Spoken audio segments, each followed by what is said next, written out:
So we are going to be looking at relevant costs for decision making today. Under this topic, we are going to look at, of course, the introduction to relevant costing. Then we'll talk about the qualities, the fundamental principle, the factors or criteria that you should look out for in determining relevant cost. Then, of course, there are some terminologies you need to get familiar with, even though we are not going to touch it, but I will call your attention to it. Then we are going to discuss, I will demonstrate for you how to identify, I will show you the shortcut for determining relevant cost for material as well as labor. Then after that, we are going to have illustrations. So hopefully, give and take, we should be able to solve minimum of 4 different illustrations. If we're able to do like 2 today, that would be very great. So in that case, that means in our next class, we'll be able to solve additional 2, and that will be all. All right? Yes, ma. So let's take it. Then. Please kindly mute yourself. Kindly mute yourself. Everybody mute. Alakura, Sirajo, Johnson, please mute. I don't want any distraction. Please mute. All right, let's move on. Now, what do you understand by relevant costs? All right. Relevant costs are costs that are directly attributable to a particular course of action in making managerial decision. I will take it again. Relevant costs are costs that are directly attributable to a particular course of action in making managerial decision. All right. They are costs that can directly influence a course of action. All right. There are costs that change between alternatives. All right. As a result of the decision taken. All right. So that's basically what relevant cost is all about. Any cost that will be incurred purposely as a result of a course of action is called relevant cost. All right. Any cost that will be wholly, reasonably, exclusively, or necessarily incurred as a result of a course of action are relevant costs. All right. So what are the attributes? Okay. What are the attributes or qualities or criteria or factors or fundamental principle that you should consider in the determination of relevant cost? Basically, the principles of relevant costing are based on 1, future, 2, incremental, 3, cash flow. Because examiner can ask you, the examiner tested this severally in the past. All right, you have to explain the principle of relevant cost. Relevant cost is not a technique, it's a principle. So you must understand what these 3 variables, what these 3 criteria or qualities of relevant cost are talking about. You must understand each of them. All right. So if examiner is asking you to explain the concept of relevant costing or the principle of relevant costing, after you have given the definition that, okay, relevant costs are costs that are directly attributable to a course of action in making managerial decision, they are costs that will directly influence a particular course of action. All right. So you can then say relevant costs, the principle or relevant costs are based on the following principle, including 1, future, 2, incremental, 3, cash flow. We now begin to explain each of them. What do you mean by principle? What do you mean by future? What do you mean by incremental? What is cash flow? All right. So let's talk about each of them briefly. Now, when you talk about future, relevant costs are future costs. All right. They are future costs. They are futuristic in nature. They are costs that have not been incurred at all. All right. Relevant costs must relate to the future, which means that any costs that have been incurred in the past is irrelevant and should be ignored. All right. Relevant costs must relate to the future. That's the bottom line. That's what we're saying here. For a cost to be relevant, it must be the cost item that have not been incurred at all. It's a projection. It's an estimate of future cost. All right. So meaning that any costs that have been incurred in the past, they are sunk costs. They are historical costs. They are past costs. Any sunk cost is irrelevant cost because a past cost cannot influence the future decision that is to be taken. So when you see any past cost in a question, when you are given a sunk cost or any cost that have been incurred in a question, you have to ignore it because it is not relevant. Okay, so that's the meaning of future. That's what we mean by future. Then the second one is incremental. Okay, incremental costs are costs that change between alternatives as a result of the decision taken. They represent the increase or decrease in cost item, all right, as a direct consequence of the decision taken. All right, say for example, in 2003, okay, 2023 rather, then 2024, say for example, a company incur fixed cost of 100,000 naira in 2023. In 2024, this cost has increased to 120,000. Therefore, what is the change? Examiner they are now asking you, all right, Suraju, what's the cost? How much is the fixed cost we incur in 2024? The fixed cost incurred in 2024 is not 120, rather is the change that has taken place between the 2 years, between 2023 and 2024, which is 20,000. Therefore, the only relevant cost, the only relevant fixed cost is 20,000 naira. All right. So that's why we are saying that incremental costs are costs that change between alternatives as a result of the decision taken. They are the increase or decrease. It could be an increase, it could be a decrease, all right, in cost item. So that is what incremental cost is concerned. So incremental cost is a relevant cost. So when you see incremental cost in a question, it is relevant. You have to account for it. You have to take it. All right. So let's talk about the last one, which is cash flows. What do you mean by cash flows? Relevant costs are future cash flows. They are cash flows that arise as a result of the decision taken. All right. So when you see, of course, relevant cash flow or relevant costs are a cash item. Okay, relevant costs are cash items. So unlike, depreciation or any notional costs like depreciation, amortization, or provision, these are not cash flows. All right. These are not cash flows. So when you see depreciation in a question under relevant cost, you have to ignore it because it is not relevant. It is not relevant. Okay, so cash flows, future costs are relevant costs are future cash flows that arise as a result of the decision taken or that is to be taken. All right, so they are cash item. Any non-cash item like depreciation, amortization, or provision should be ignored because they are notional costs. They are notional costs. Okay. All right. So these are the concepts of relevant cost. These are the principles of relevant cost. Now, there are some terminologies you need to get familiar with, and they are also very key as far as relevant cost is concerned. But purely theoretical, you can just go through them.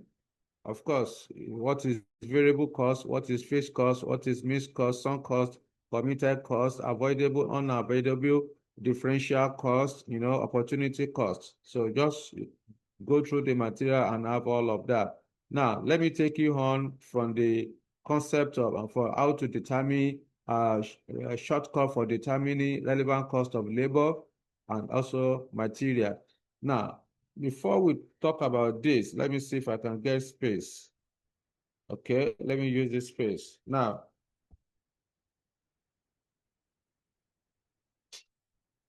shortcuts for determining relevant costs for material. All right, because on the day of your exam, the focus will be on the material as well as the labor. Okay, the focus will be on material and labor. Those are the ones that are more technical. Every other ones are pretty straightforward. But where the challenge will come, it will be how to identify relevant costs for material as well as the relevant costs for labor. So let's talk about, I want to show you the shortcut that you should consider or that you can follow in determining relevant costs for material. Now, when it comes to material, the following items should be critically examined. Number one, okay, let me underline this. Number one, current purchase price. Current purchase price.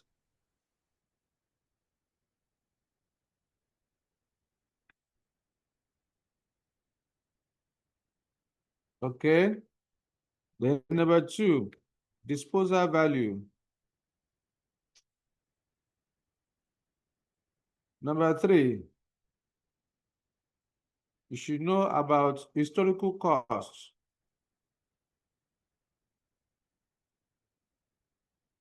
So let's pick each of them. What do you mean by current purchase price? The current purchase price is also known as replacement cost. All right.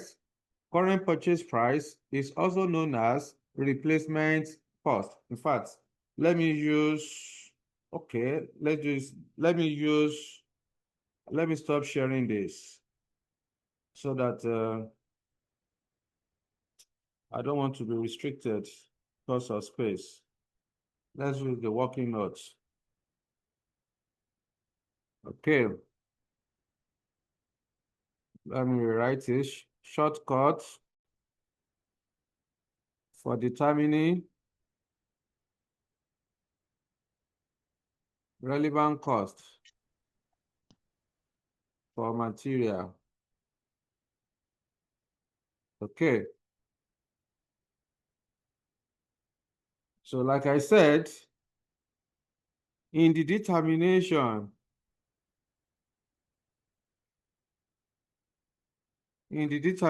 of relevant cost of material or for material, the following item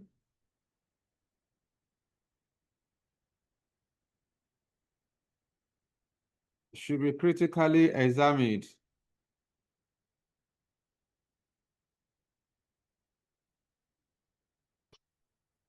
Okay.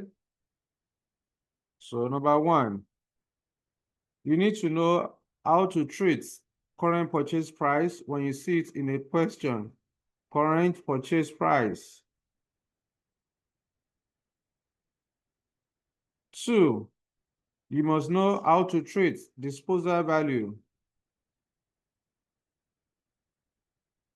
Then three, you need to know about historical costs of material. So let's talk about each of them. What are you supposed to do when you see current purchase price?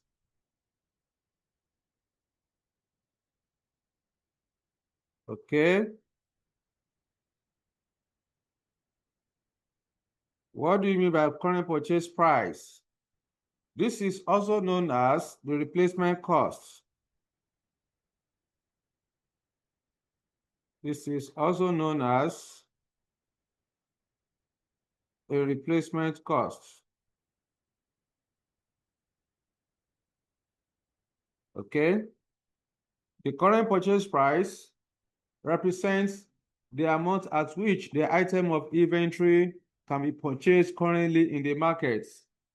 This represents the amount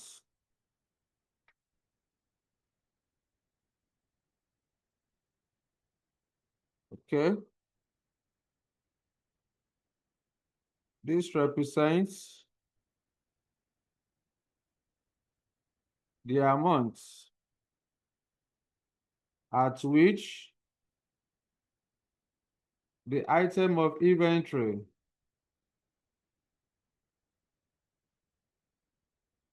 can be currently purchased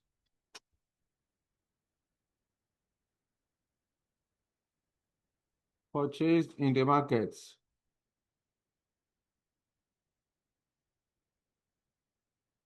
Okay? So that's what we mean by current purchase price. You know, when a company wants to produce, material will be needed, all right? Material will be needed for production. Therefore, the company will need to go to the market and buy the material. So the amount at which the company will buy the raw material is what we call current purchase price or replacement cost. All right. So how do you then treat the current purchase price or replacement cost?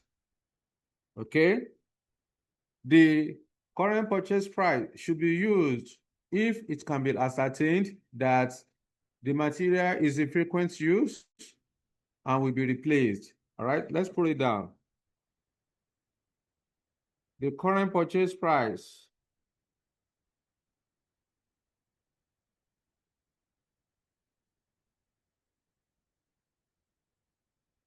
should be used or should be considered,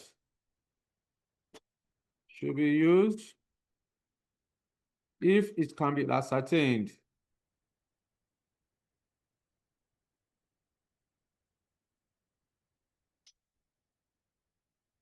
okay, that the material is in frequent use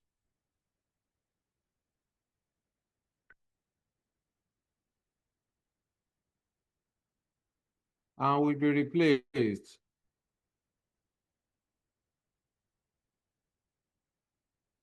Okay, so what this simply means is that the summary of this is that if in a question you are given current purchase price or replacement cost, you need nobody to tell you that you are going to use that cost as given to you, that current purchase price.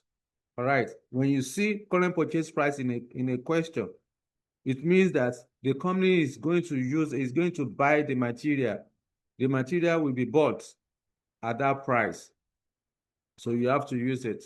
But if you don't see it in a question, of course, there's no need for you to consider it. But once you see current purchase price or replacement cost because examiner will surely give to you in a question, in the same scenario, you are going to be given current purchase price, you may be given historical cost or sunk cost.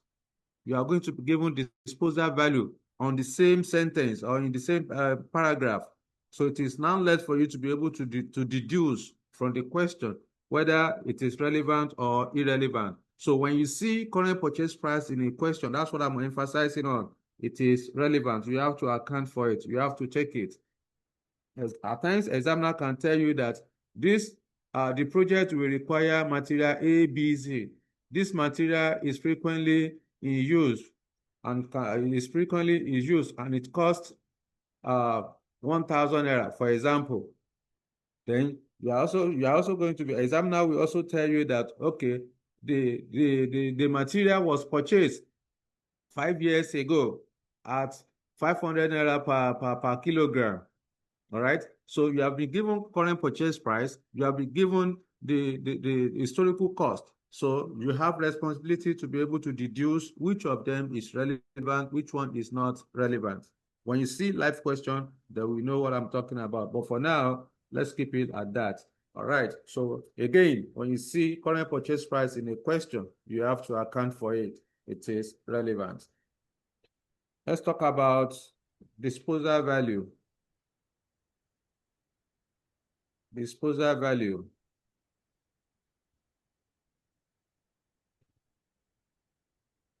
What do you mean by disposal value? This is also known as net realizable value, resale value, scrap value, disposal value, trading value. All right, let me put it down.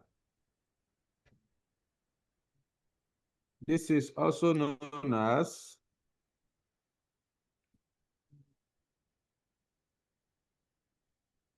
Okay.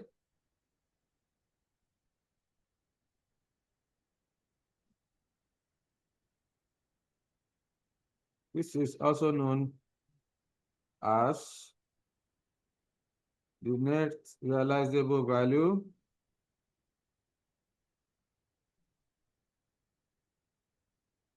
all right. Net realizable, let me write it.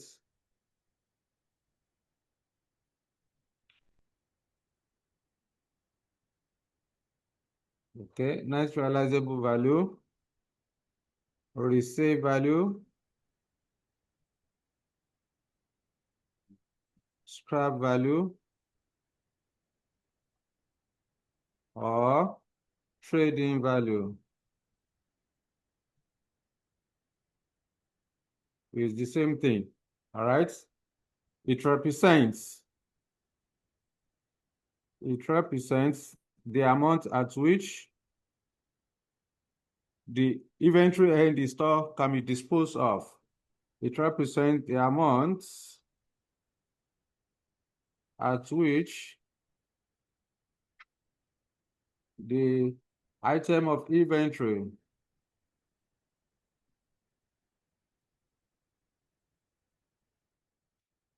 held in store can be disposed of.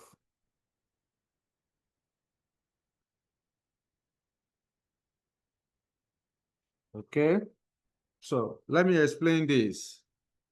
When it comes to disposal value, you know, a company has purchased the item of raw material or item of inventory, all right? A company has purchased raw material. You go to the market, you buy raw material, you keep it in the warehouse or in the store. From the store, the material will be issued out for production, all right? So maybe due to over purchasing or the material is no longer needed, what will happen? The company will need to dispose of the material, all right? When you dispose it, that means you are selling it. When you sell it, you get something in return. So that is what we are talking about there, all right? So let me continue before I conclude on what you should do. Okay, the disposal value. What are you supposed to do when you see disposal value in a question? The disposal value should be considered, or before that, the disposal value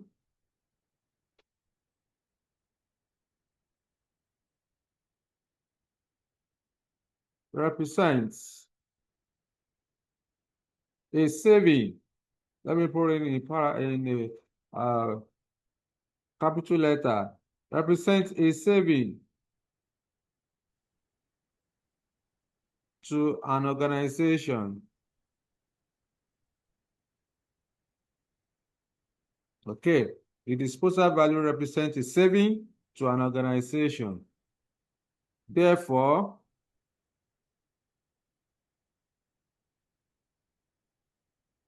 it should be considered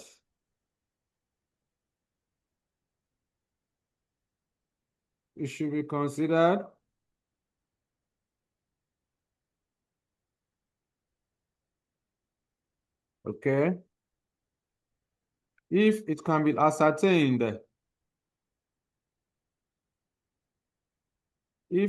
ascertained,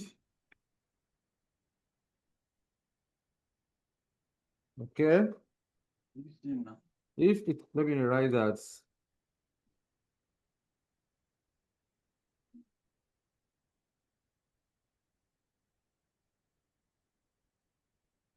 If it can be ascertained that the material is no longer needed, the material is no longer needed and can be disposed of.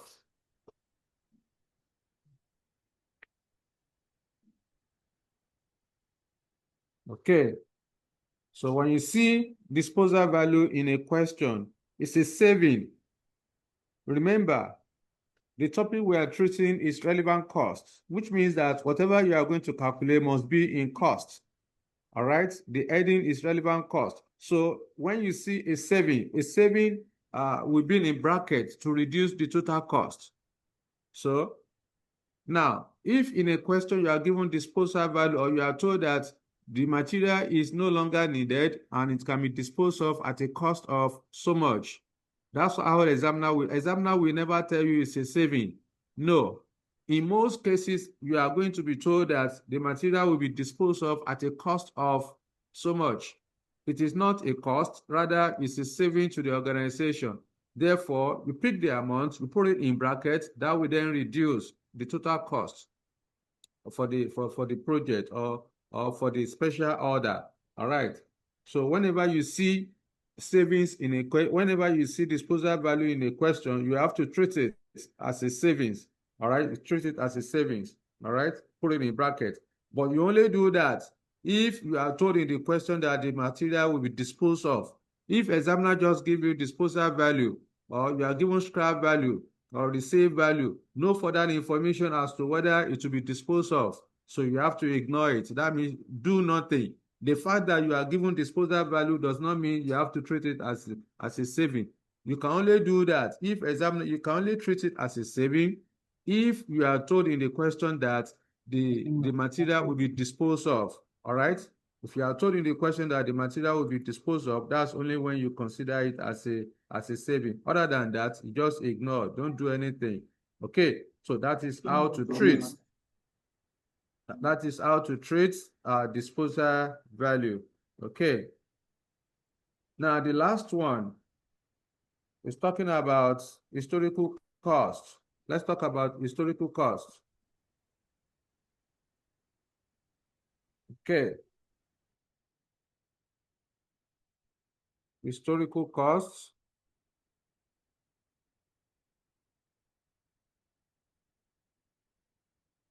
So what do you mean by historical costs? This represents the original amounts at which the item of inventory was purchased previously. All right. Historical costs represent the original amount at which the item of inventory was purchased previously. It is also known as past cost or sunk cost. Any historical cost of an item of inventory is irrelevant and should be ignored. All right. So when you see historical cost of material in a question, you have to ignore it because it is not relevant. Okay, it's not relevant. Any past cost or sunk cost is irrelevant cost and should be ignored. So if you are given the original amount of the item of material in a question, it is not relevant. You ignore. So let me put it down for you. This represents the original amount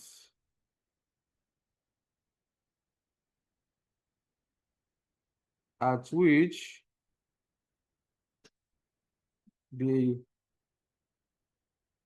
material held in store was purchased previously. All right. The historical cost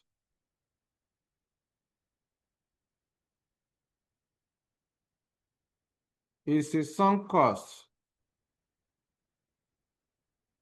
and therefore not relevant. Not relevant. Therefore, not relevant and should be ignored. And should be ignored. In the determination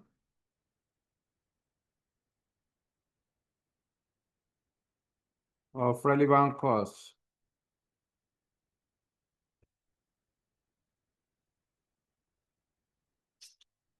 Okay. All right. So that's that.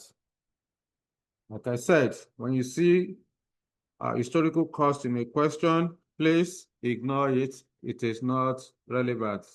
Okay. So that is as per uh, material. Let me show you, let me give you a diagrammatical representation of all the three items I just mentioned. So we are talking about material, all right? Okay, let's draw a kind of diagram. So this material, two things can happen to it. You can either have the material in stock or the material is out of stock, okay? In stock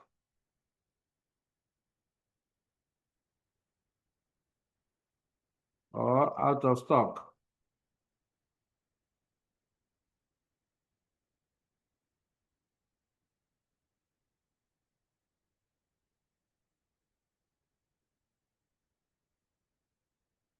All right.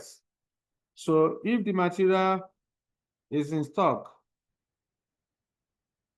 you know, when you need material to produce, you go to the market and buy. When you purchase from the market, you take it to your warehouse or your store. You put it in your store. So when you need it for production, you go to the store and issue it out. All right. So this material that you have in stock, if you are told in the question that the material is in frequent use, the material is in store and in frequent use, in frequent use, and will be replaced.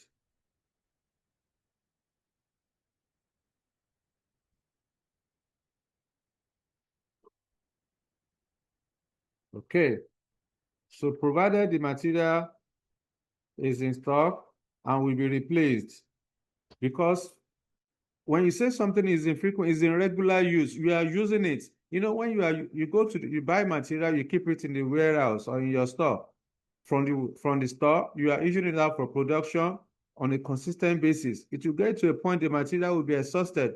So when the material is exhausted, what do? You go back to the material, you go back to the market and buy another one. So if you are told in the question that the material is in frequent use or in regular use and will be replaced, then relevant cost, okay, relevant cost will be equal to the current purchase price.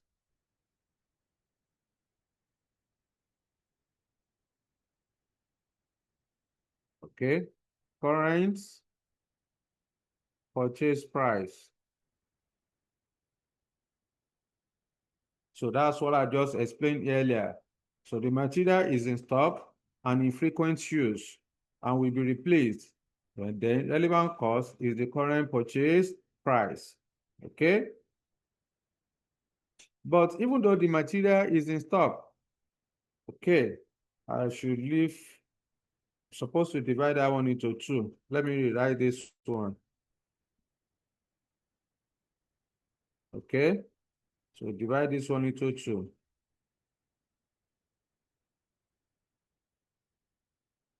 So in frequent use or in regular use, and will be replaced. All right.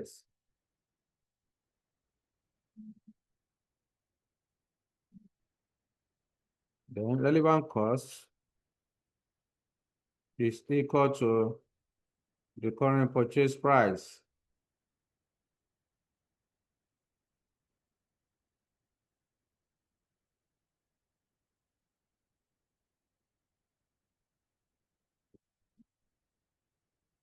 Okay. So that's as per that. Even though you have the material in stock, all right, but it will not be replaced. So provided the material will not be replaced, okay,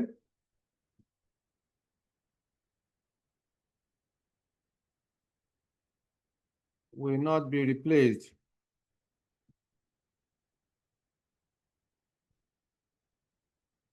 So if the material will not be replaced, then relevant cost will be the disposal value. All right? Okay. Relevant cash flow will then be the savings arising from the disposal value. Savings, e.g., scrap value. All right. So you have the material in stock, but will not be replaced. So provided the material will not be replaced as a result of over purchasing, what do? You dispose it off. If it's no longer needed, you need to sell it. You sell it, then you get money in return. That's a saving. That will reduce your total cost. All right. So that's my explanation under the disposal value above. Then the second part is that this material is out of stock. If the material is out of stock, what do? You go to the market and buy. At what price? At the current purchase price or replacement cost. Okay. Relevant cost. If the material is out of stock, relevant cost will then be the current purchase price.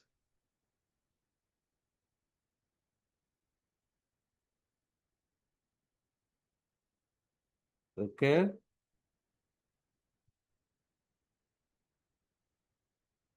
Current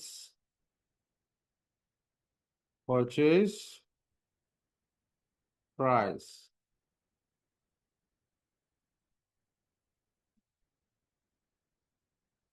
All right. So that is as per material. That is as per material. Okay. So somebody was raising hand here. Okay, the person has called it. What if the material is in frequent use and will not be replaced? How is that possible?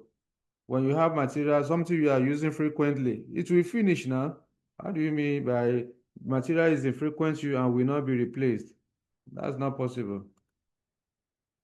All right.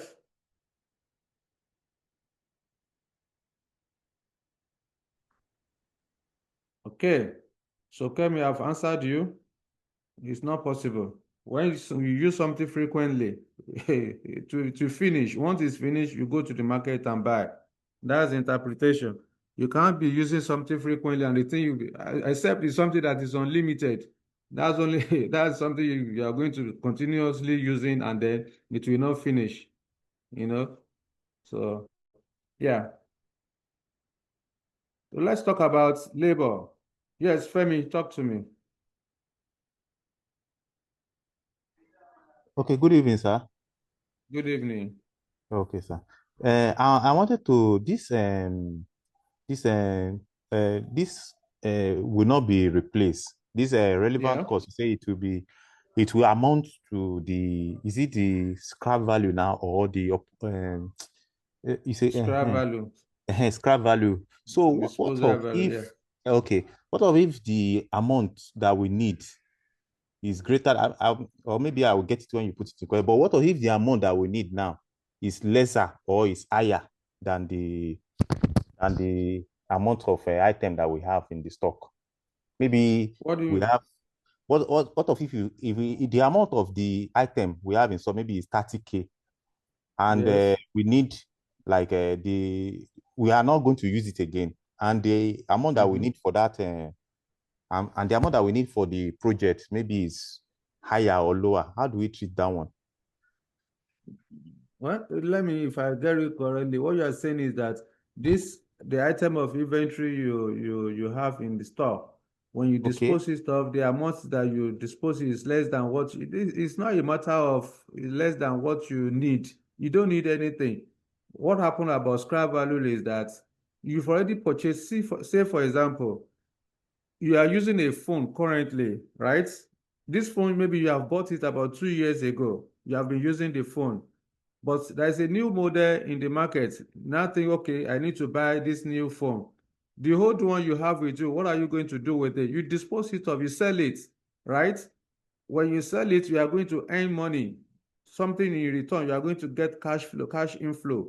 So it is that money you are going to the disposal value that you receive from the selling of the phone.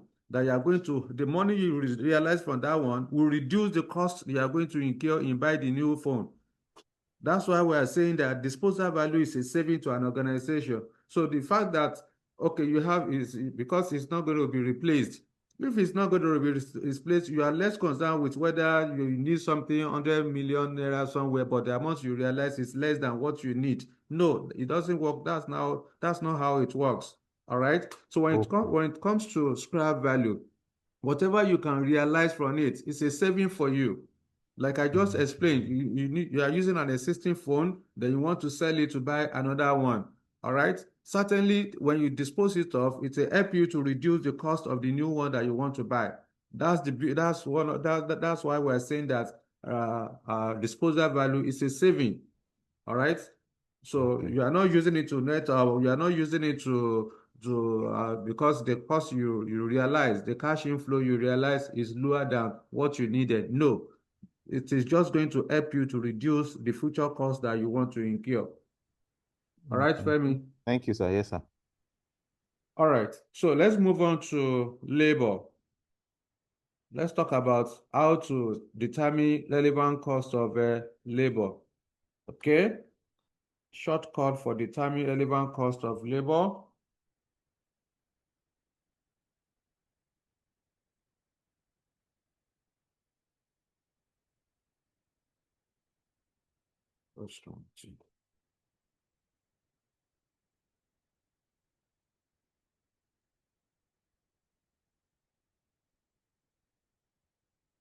Okay.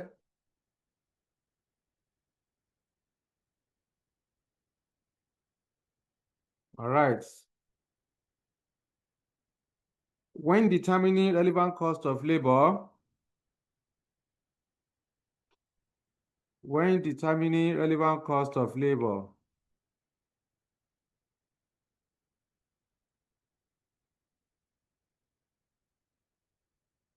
the following item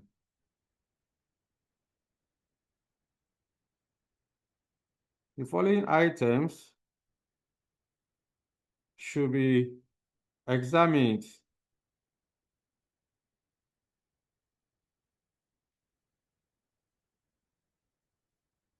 critically, okay, including one, idle capacity,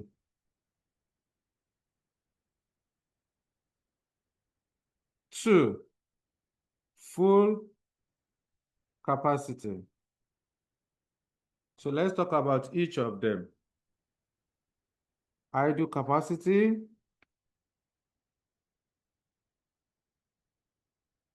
all right. What do you mean by idle capacity? This is also known as idle time or spare capacity. Let me put it down. This is also known as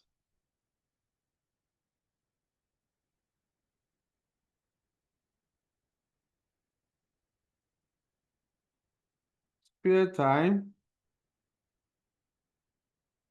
or capacity.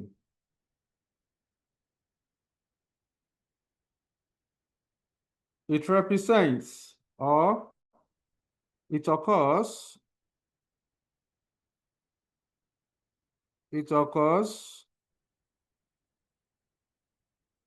when an employee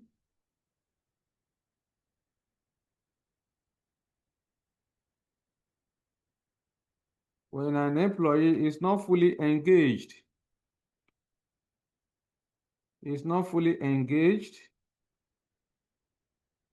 due to low volume of activity.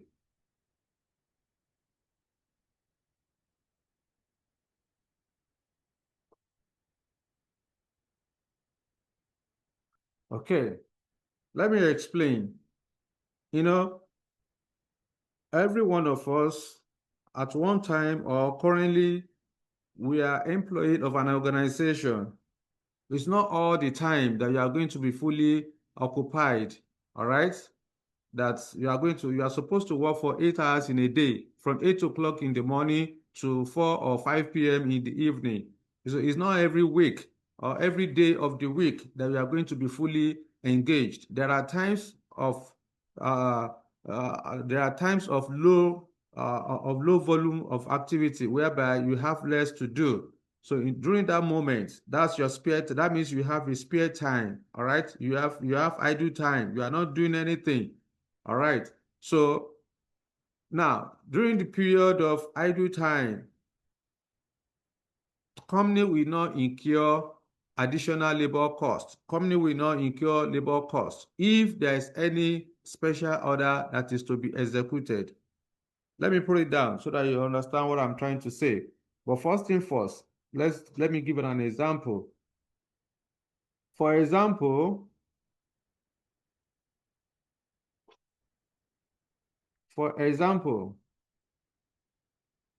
if the normal working hour within an organization is 8 hours a day, if the normal working hour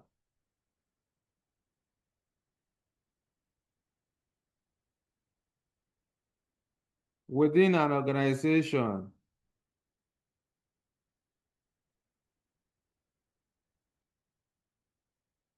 is 8 hours a day, and an employee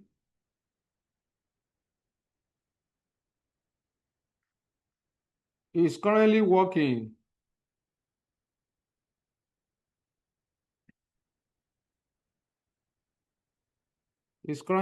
for 5 hours. It means there is an idle time. There is an idle time of 3 hours. Okay, so that's the implication. You are supposed to work for 8 hours a day, but currently you are working for 5 hours. That means you are idle. There is idle capacity present in that work activity. So if that is the case, if a company now has a special order to be executed, I need 2 hours of your time.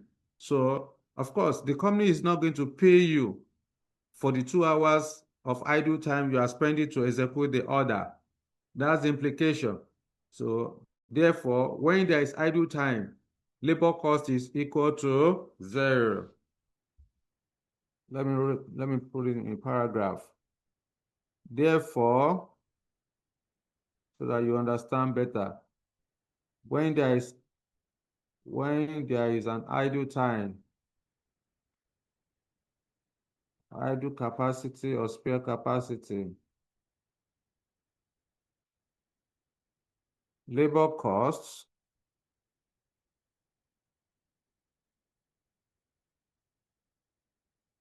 is 0. Nothing will be charged. Okay? I believe that is clear. That's why I have to put in a capital letter so that you understand. So if in a question you are told that there is an idle time of labor or there is idle labor, there is a spare capacity, just know that labor cost is equal to 0. Whenever there is idle time, labor cost is equal to 0. The company will not incur any amount, will not incur any cost for idle time. Okay.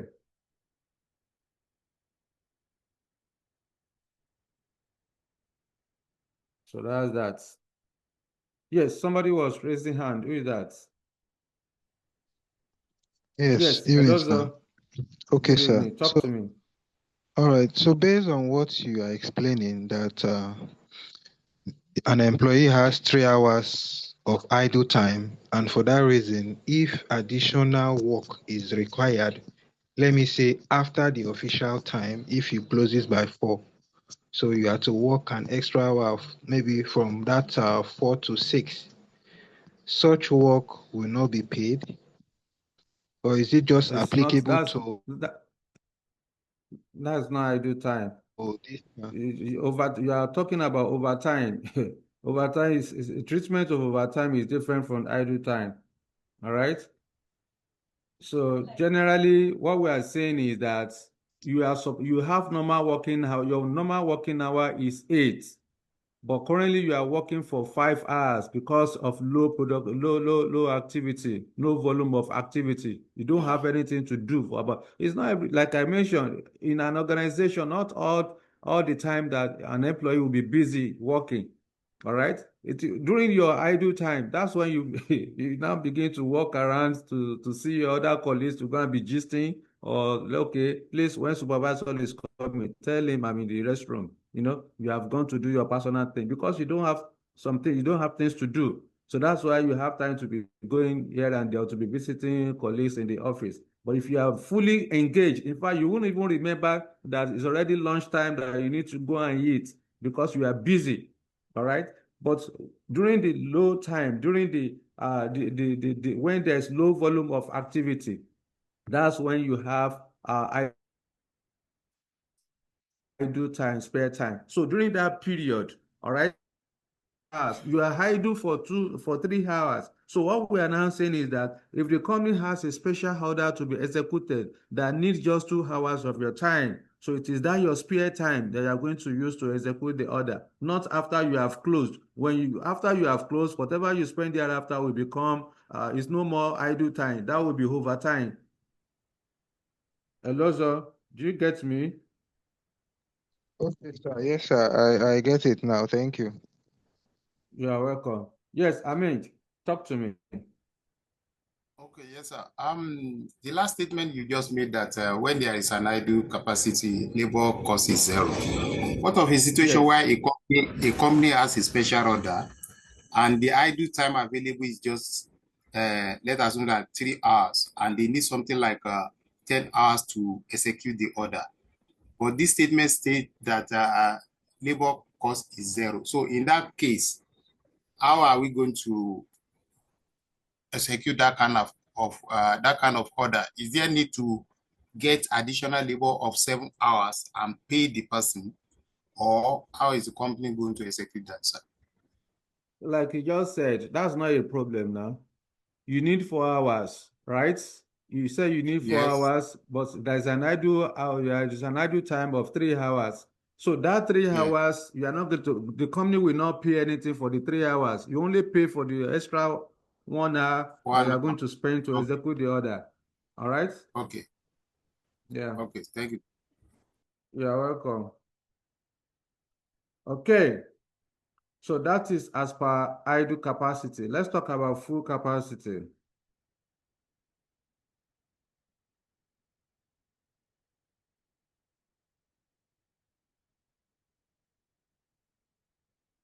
Okay. So this arises. Ahmed, Jamil, talk to me. Sorry, sir. I'm just trying Uh, to lower oh, my okay. content. All right.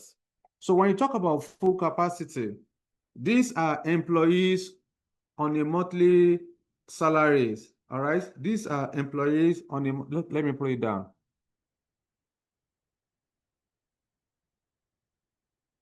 Full capacity. These are, let me put it this way. Generally,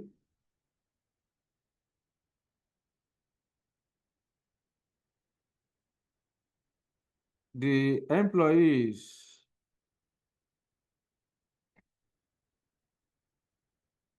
on a monthly salary,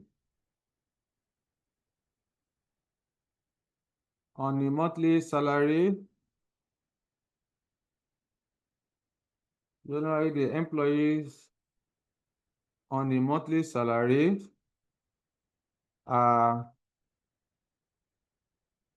okay, let me put it this way. Full capacity relates. This relates, okay, this relates to employees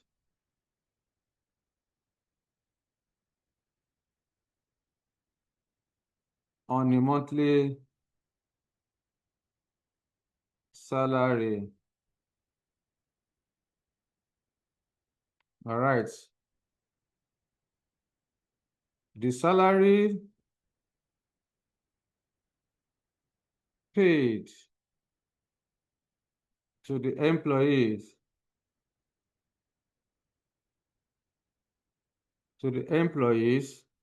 are fixed.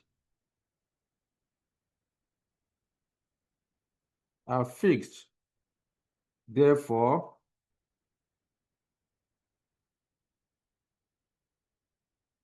not relevant. Therefore, not relevant. The full capacity will arise.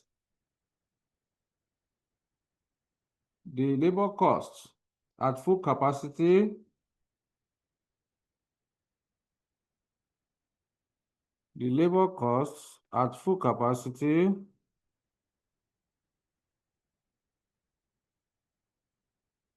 will arise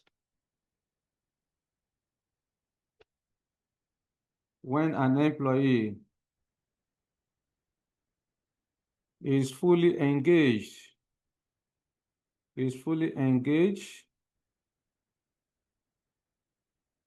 with work. That is, no spare or idle time. No spare or idle time.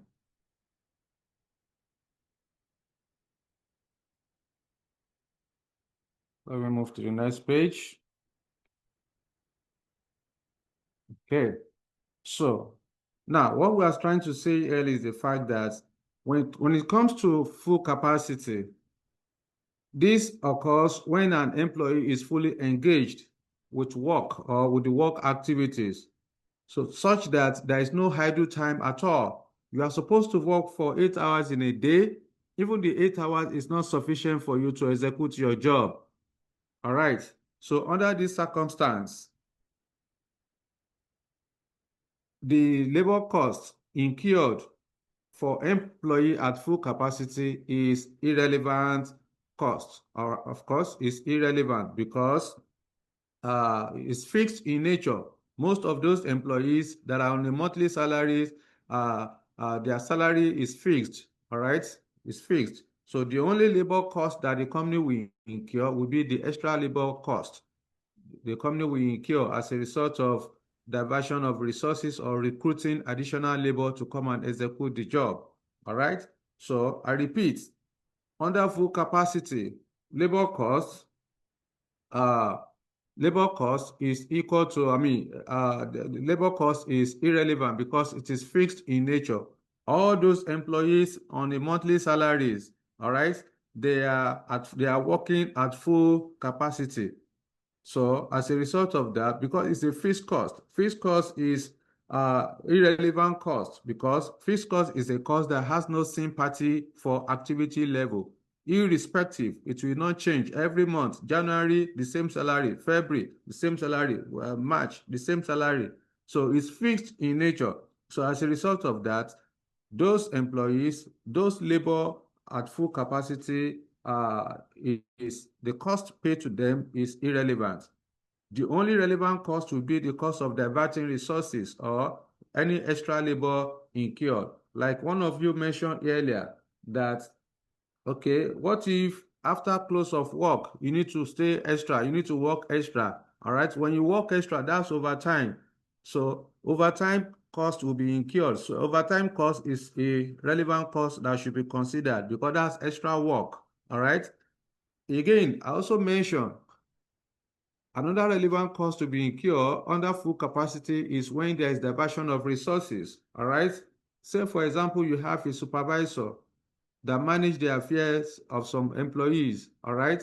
So if there's a new order to be executed and the supervisor is moved to come and supervise the new order as a result of on-time delivery, because the supervisor is not present in the current position to supervise the current staff, in that case, there will be low productivity. So when there's low productivity, there will be loss of contribution as a result of diverting resources. All right. So that contribution loss or the opportunity cost that will arise from diverting resources is a relevant cost to be considered under full capacity. So one thing you need to get clear as far as full capacity is concerned is that under full capacity, any fees, any salary, okay, any salary paid to an employee is irrelevant. The only relevant cost is the cost of diverting resources in form of opportunity cost or contribution loss or additional labor that will be recruited. All right. So if you are working at full capacity, there is no spare time. All right. So because there is no spare time, then if there is any order to be executed and the company will need to hire additional labor, the cost of additional labor is relevant. So whenever you incur additional labor cost, you have to consider it. All right. Whenever there is opportunity cost as a result of diverting resources, you need to consider it. If there is also contribution loss as a result of diverting resources, you have to consider it under full capacity. So these are the things you need to take into consideration. So let me put it down for you. The only relevant cost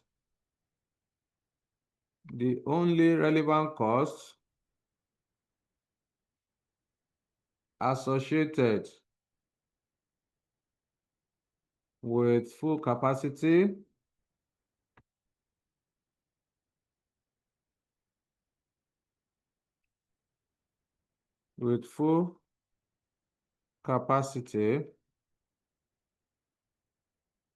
is the cost of diverting resources.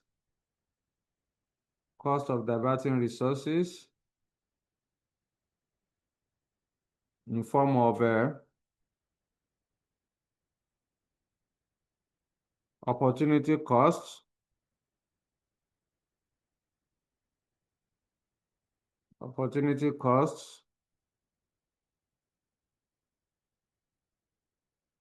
contribution loss,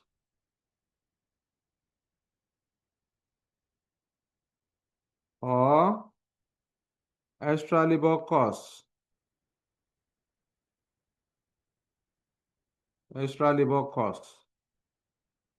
That will be incurred. All right. So that's as per full capacity. In summary, I said under idle capacity, relevant cost of labor is equal to 0. The company will not incur any costs when there is spare capacity. All right. But under full capacity, the salary paid to employee or to workers, all right, is fixed and therefore irrelevant. The only relevant cost under full capacity is the cost of diverting resources in form of opportunity costs, contribution loss, or extra labor required to do the job. All right. So that is all the things you need to take into consideration as well as relevant cost of labor is concerned. So let's diagrammatize this. Let's put it in the paragraph, I mean, in graphical representation. So we are talking about labor, okay?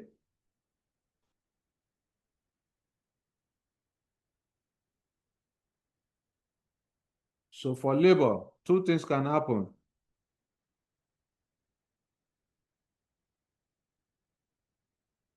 Under labor, two things can happen. Let me shorten this.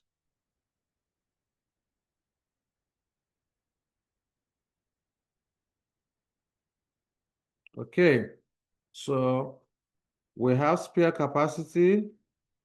We can have spare capacity.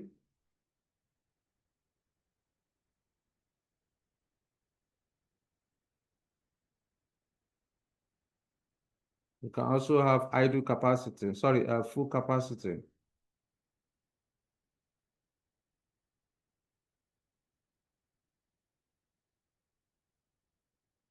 Okay. And I told you that when there is spare capacity, under spare capacity, relevant cost is equal to 0.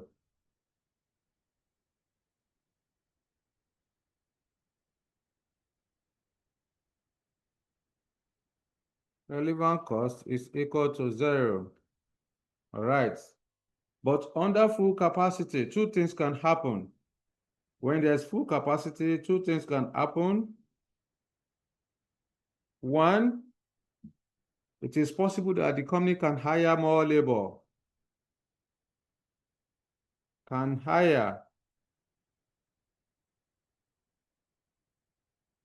let me redraw this.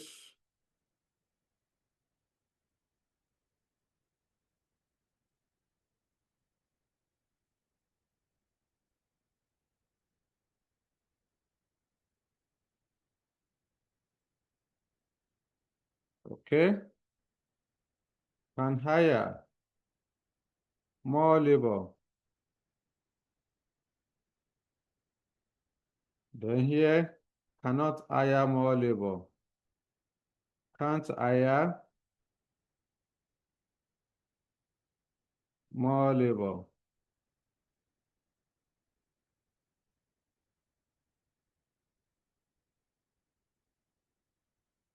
All right. So if the company can hire more labor, relevant costs would then be the extra labor cost incurred. Relevant cost will be equal to extra labor cost incurred.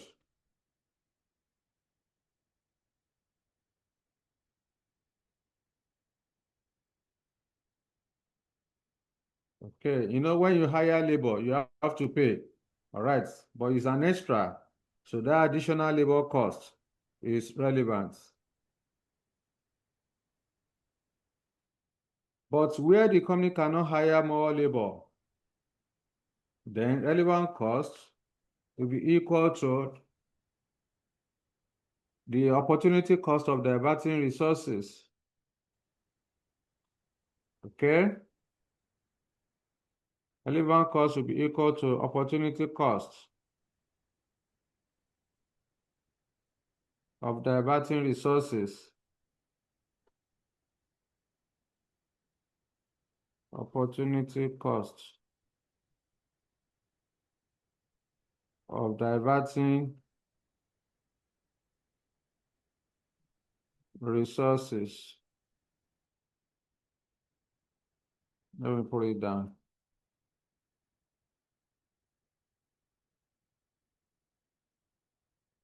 E.g., contribution loss.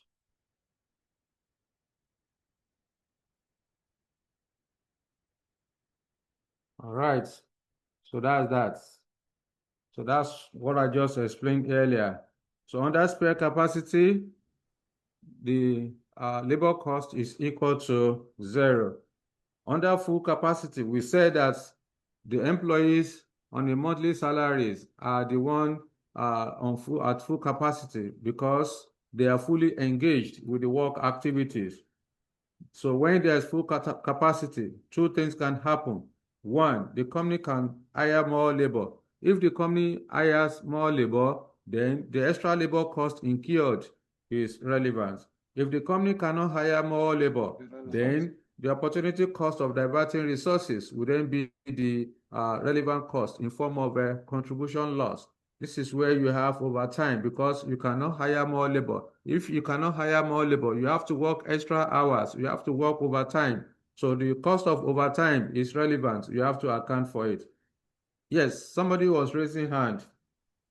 Fayombo, talk to me. Sir, you've touched it already. You just Oh, okay. It's all right.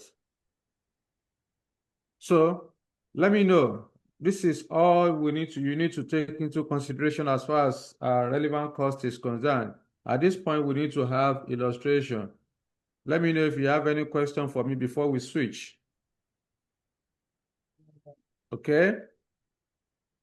All right then. So let's have illustration.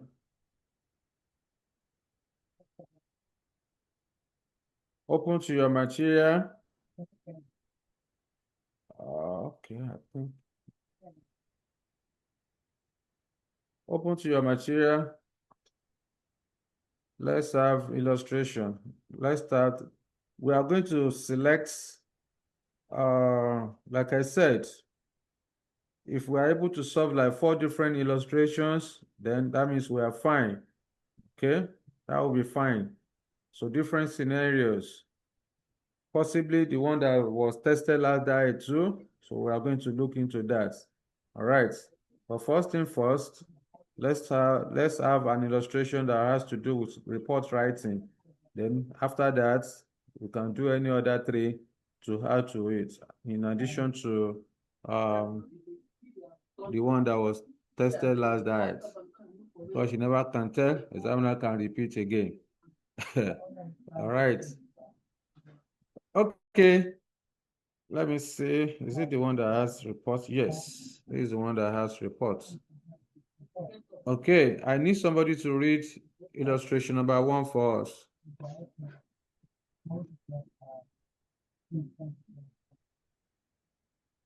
Joseph, read for us. Joseph Uhere, read.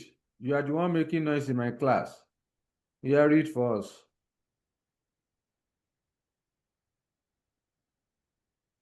Joseph, read.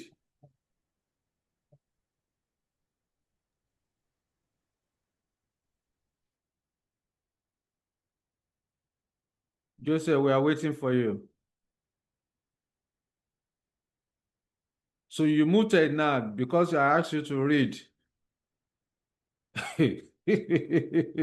But you have been distracting my class since.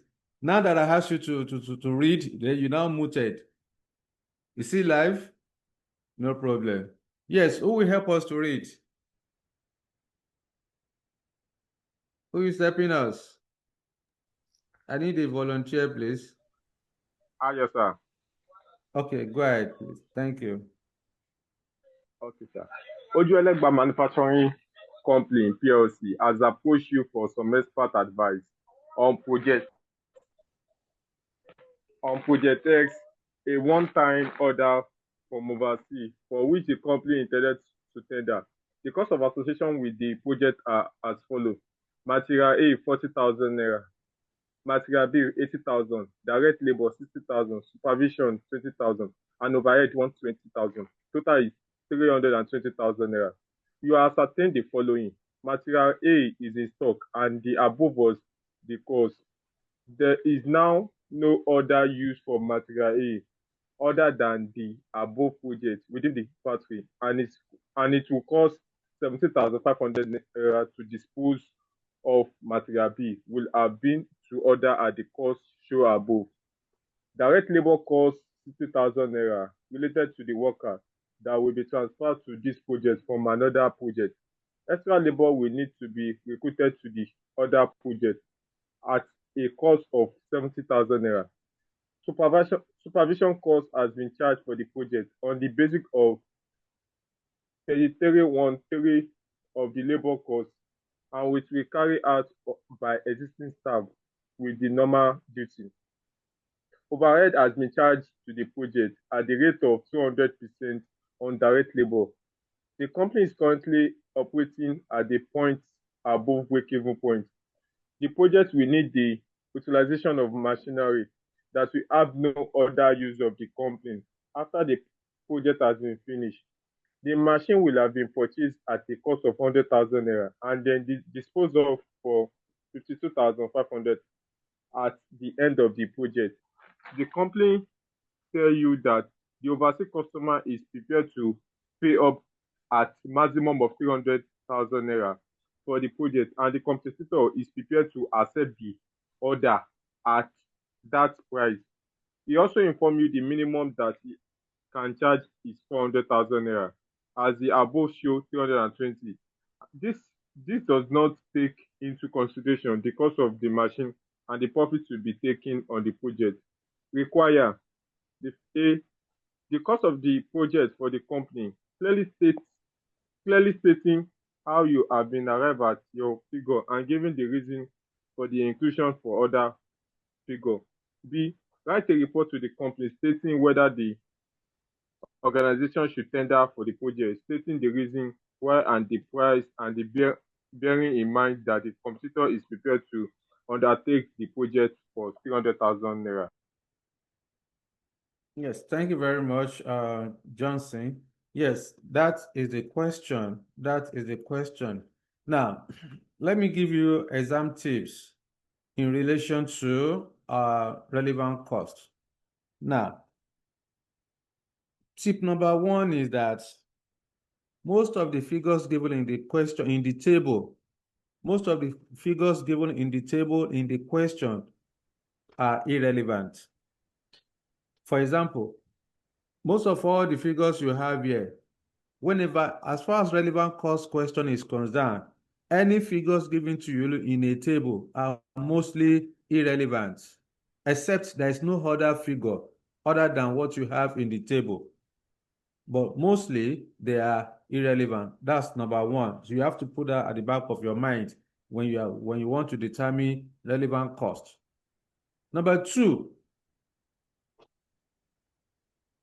when you are in a question, when you are given disposal value should be treated as a saving. Like I explained to you earlier on, disposal value should be treated as a saving. But in the question, at all times, in most cases, examiner will tell you that the material will be disposed of at a cost. At times, examiner can go further to tell you that the material is toxic and there is now no other use, and it will cost the company so much to dispose it of. All right. So whenever you are given disposal value, an examiner call it a cost. It is not a cost. You are the one that will interpret it as a saving.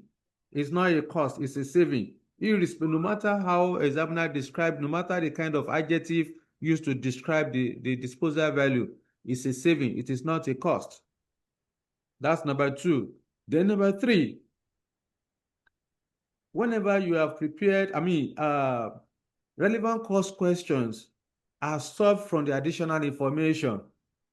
I repeat, relevant cost questions are solved from the additional information. So whatever you are going to do, you are going to be taking the additional information one after the other. That's number 3 points you need to take into consideration, that relevant cost questions are solved through the additional information. Then number 4, whether examiner asks you or not, you have to state your assumption, because in most cases, as far as relevant cost is concerned, assumption carries more mark than the calculation that you have done. At times, calculation may be just 5 marks, assumption will be 10 marks. All right. So if you have done your calculation perfectly and you ignored to state your assumption, certainly you cannot pass that particular question. You can't pass it, because in most cases, assumptions carry more mark than the calculation that you have done, because you need to explain to the examiner how you arrive at your figures, because you are going to need professional judgment for you to be able to do all of this. So you need to state how you arrive at your figures. Okay, so those are the some of the tips that you need to take into consideration. Tip number 1, like I mentioned to you, that most of the figures given in the table are irrelevant. Then number 2, all right, number 2 is that when you are given disposal value and the examiner told you that the material will be disposed of at a cost, it is not a cost, rather it's a saving. You are the one that will interpret as a saving. All right, so not only that, it is expected that you have to start solving your relevant cost question from the additional information, because the scenario will be given to you bullet point by bullet point from the additional information. That is how you solve relevant cost question. Then number 4, I told you that you have to state your assumption, whether you are asked or not. Whether or not you are asked to do it, you have to state it. You have to let the examiner understand how you come about your calculation. So those are the things you need to take into consideration when you are solving a relevant cost question. So quickly, let's solve this particular question. Oju Elegba. So whenever you are given a question, before you begin to read, you need to go to the requirement. Requirement number A in this question is asking you to cost the project for the company, clearly stating how you have arrived at your figures and giving reason for the exclusion of other figures. So what the examiner is just saying here is that you have to state your assumptions. All right. So examiner is asking you, another point you need to take into consideration is that when you are asked to cost a project, or you are asked to determine minimum price to pay, so you should know that a minimum price to quote for another, then you should know that you are supposed to calculate relevant cost. I repeat, whenever you are asked to cost a project or to determine minimum price to quote for a project, then you need nobody to tell you that you are supposed to calculate relevant cost. Okay, that's number 5 points or tips that you need to take into consideration. All right, so in this particular question, number A, we want to determine relevant cost. Let me switch. So you have to pay attention and see the way we'll be picking the numbers.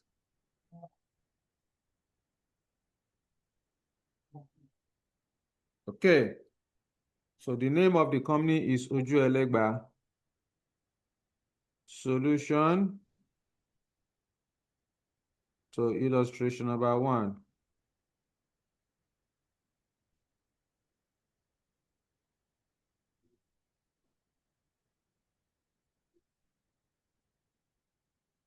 That's page, what page is that?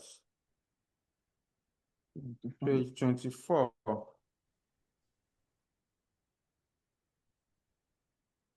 Okay. Oju Elegba.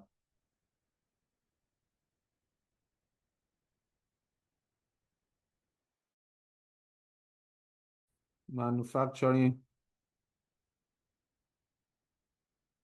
Is it manufacturing company or just manufacturing limited? Manufacturing company PLC. Manufacturing company, PLC.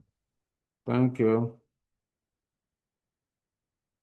Company PLC. You have to give the title of what you want to do. Here, number A, examiner is asking you to cost the project. I would then say calculating relevant costs. Okay, for project X.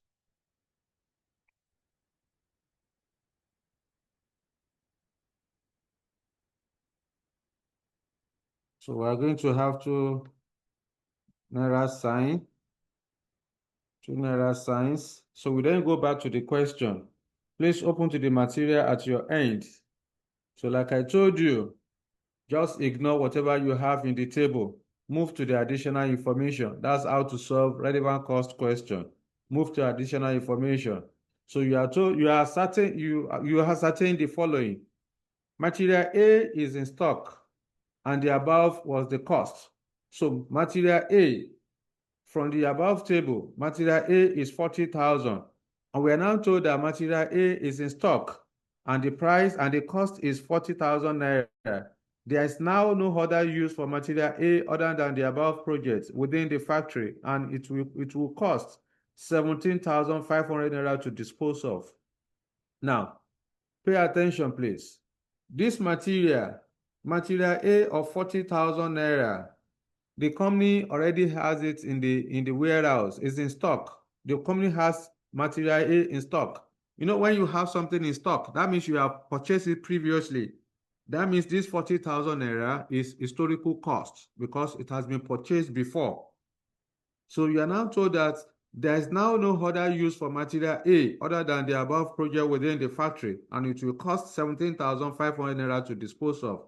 So this is similar to the diagram I showed to you earlier on material, whereby you have the material in stock. The material will not be replaced because whenever there is disposal, I told you disposal value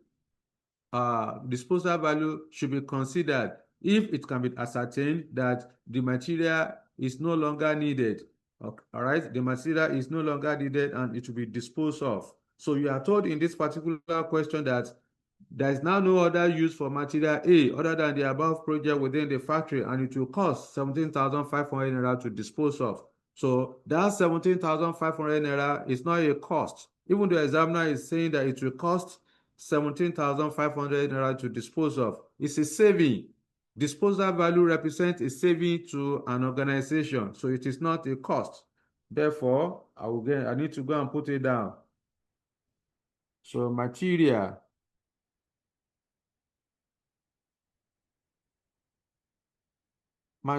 A,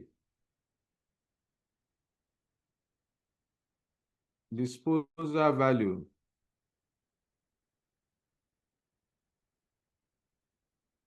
So we are told that material A will cost 17,500 naira to dispose of. So that 17,500 naira is a saving. So I will then come here 17,500. You have to put it in brackets because the title of what you are computing is relevant cost. So if you don't put it in brackets, your cost will be increasing. Since disposal value is a saving, so you have to put it in bracket to reduce your cost. All right. So we have treated the material A. Then we also have material B in the question. Let's go to the question together. Material B would have to be ordered at the cost shown above. Look at the statement there. Would have to be ordered. That means the company does not have material B in stock. So it will have to be ordered at 80,000 naira. So that material B, the 80,000 is a future cost. So you have to account for it. It's relevant. Okay, 80,000. All right. Then let's move on. In all of this, you have to state your assumptions. We are done with the first paragraph. Move to the next one. If you have any question on the material we just treated, let me know so that I can provide clarification. Now, for labor, direct labor cost of 60,000 naira relate to workers that will be transferred to this project from another project. Extra labor will need to be recruited to the other project at a cost of 70,000 naira. How do we treat this information? Before that, Kemi, yes, talk to me. Thank you, sir. That material, they welcome. said it's no longer in use other than that project that we're about to execute. Please, sir, since they will still use it for that project, are we still disposing it? You are going to dispose, that's why you are given the disposal value. You are not going to use it for the project. That's why you are given disposal value. So if you are going to use it for the project, it will cost you nothing. You are not going to incur any cost because you already have the material in stock. Do you get? I got this, but why did they now say other than that project? Meaning that they cannot use it for any other project other than the project that they want to take. So I don't, Yes. that's the English Yes. that is. It's English, you must know how to interpret it. You must know how to interpret it. So examiner has told you that there is now no other use. What that simply means is that this material A that they have in stock, there is no other use for it other than this above project. Okay, within the factory, but it will cost the company 17,500 to dispose it off. So that means they are not using it for the project. That's why they want to dispose it off. If they are going to use it for the project, they won't dispose it. That's the interpretation. And then if they are going to use it for the project, the company will not incur any cost because the material is already in stock. Any cost you have incurred previously is irrelevant. Ignore it. So that means that 40,000 naira, what we are saying now is that this 40,000 naira of material A, they have it in stock. There is now no other use for it. All right. So if the company is going to use it, then of course there will be no cost to be incurred because that 40,000 naira is already in stock. But you are told that it will be disposed of at a cost of 17,500. That means they are not going to use it for the project. That's the interpretation. So you must Okay, know sir. how to to interpret a question. It's particularly under relevant cost. Yes, Femi, talk to me. Yes, sir. So, This is Kemi, are you exactly. fine? Hold on, Femi. Kemi, are you fine? Yes, sir. Yes, sir. Okay, then. So, Femi, go ahead. Yes, sir. This is exactly where I have that issue that and I'm trying to ask question. Now, the you put the amount that we're supposed to dispose the Material. material here. Now, this cost that we are assembling, is it the one that we are going to submit when we are submitting tender, when we are making the tender to the customer? I want to know this cost now that we're doing, they call it relevant cost. Is it that the cost that is going to be used now that we are going to in the tender letter that this is what we can do the project for you? If yes, then and this 40,000 we are not going to put it. So how do that's where the confusion is setting in there because we said okay we have the material in the store. Me I was thinking that since we already have the material we're supposed to subtract the 17,500 from the 40,000. Then the 40,000 the balance should be relevant to the project that we're about to carry out. I don't know, please. No, it doesn't work like that. You know, this relates to decision making. If you don't, if if something the cost that you have incurred before, okay, you have incurred 40,000 naira before to purchase material A. I told you earlier when I was giving the introduction that any cost that have been incurred in the past has no relevance to the future decision that is to be made. The future decision is to execute project X. This 40,000 naira has been incurred before this project X will commence. All right, before this project X commences. So what this simply means is that that 40,000 naira is owned out of it entirely because it's a sunk cost, it's an historical cost. So what we are now saying is that this 40,000 that the company has is in stock. There's now no other use other than this project X. But it will cost the company 17,500 naira to dispose. I've told you, don't use your idea. You have to follow the principle. It's not a matter of idea. The principle says that when you are given disposal value and you are told that the material will be disposed of, you are going to treat it as a saving. That's what you should follow. Don't use your own idea that, okay, you want to tender because when you have to take into consideration all costs that is attached to it. This 40,000 naira is not part of the cost that will be incurred on project X because it's a sunk cost. They've already incurred 40,000 naira before this project X. So that's a past cost, it's a sunk cost. It's not relevant. Now, we're now told that this 40,000, this material here that costs 40,000 naira, it will cost the company 17,500 naira to dispose of. Of course, and I told you, the principle says that when you are given disposal value, it should be treated as a saving. So that's what you should follow, not the past cost. The 40,000 naira is out of it entirely. All right. So Femi, do you understand now? Yes, I will follow the principle. All right then. Now, let's move to the next one, which is direct labor. Direct labor cost of 60,000 naira relates to workers that will be transferred to this project from another project. Okay? You want to transfer workers from a particular project to another project, and the workers are paid 60,000 naira. That 60,000 naira, is it relevant or irrelevant? It is Yes, let's relevant. do it. Pardon? It is relevant. Who is talking? Who is talking? When you want to talk, you raise your hand now. You break the rule. You broke the rule. Oh yeah, go ahead. Explain. What do you mean by it's relevant? Yes, Lozo, It's relevant because it's an opportunity cost. it's an opportunity cost. Okay. Any other person who wants to try again? Yes, Kemi, 60,000 naira. Is it relevant or irrelevant? It all depends. If they are on a spare time or they are on full capacity.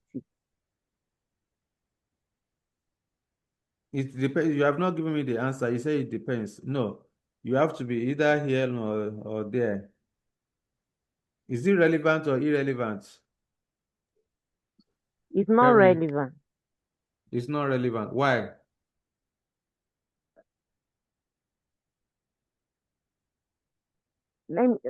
I'm so sorry. I've not even seen the question well. I'm trying to open it on my system. Okay. That Direct was labor why I cost. said it. That Okay. was why I said it all depends. Maybe they are on full capacity or on spare capacity. Okay. So you have not given me although you have said it's not relevant though. Okay, let's move on. Ayodeji, yes, talk to me. Relevant or irrelevant? It's relevant, sir. Why? In the sense that they are charging an extra cost of labor time. I'm talking about 60,000 naira. We are Okay, told that direct 60,000 labor cost of 60,000 naira relate to workers that will be transferred to this project from you want to transfer workers from a project to another project and they earn 60,000 naira. So that 60,000 naira, is it relevant or irrelevant?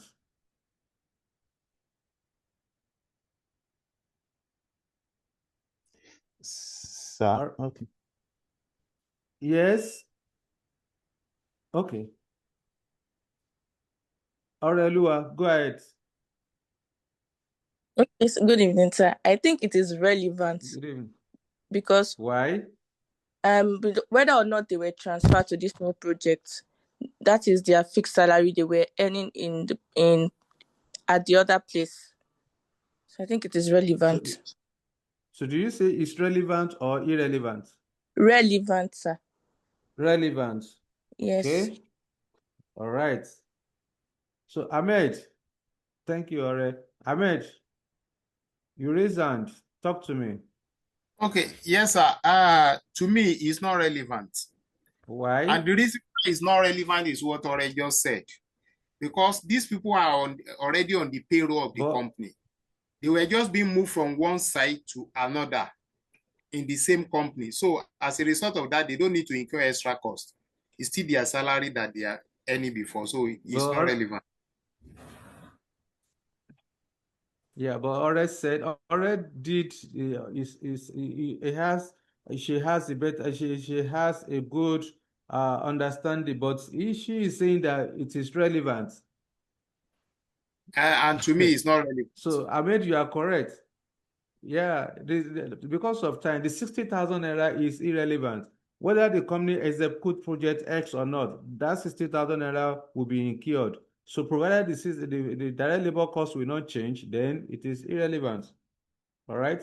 So you are moving workers from one project to another project. So the company is not incurring additional cost as a result of moving them. So that 60,000 naira is irrelevant. Okay, so that's as per that. Let's move to the next one. Extra labor costs will need to be recruited to the other project at a cost of 70,000 naira. That 70,000 naira, is it relevant or irrelevant?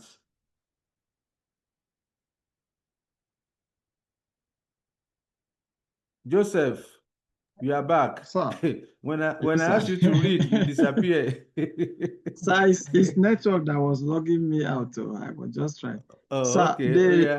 the 70,000 naira is relevant because it's an relevant. extra Why? cost that it is an extra cost to be incurred, and they involve the recruitment of new workers.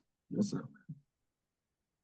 All right then. So you are correct. You are correct. So, like I said, when I was explaining the concept, the cost of diverting resources, you can see you diverted workers that are working on a particular, you transfer workers that are working at a particular project to another project. That's diversion of resources.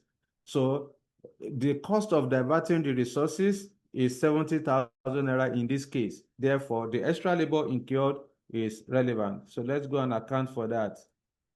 Extra labor costs.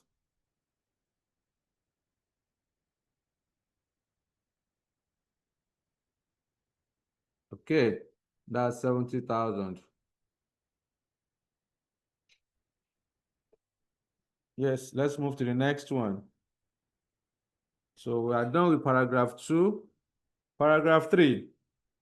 Supervision cost has been charged to the project on the basis of 33 1/3% of labor cost and will be carried out by the existing staff with their normal duties.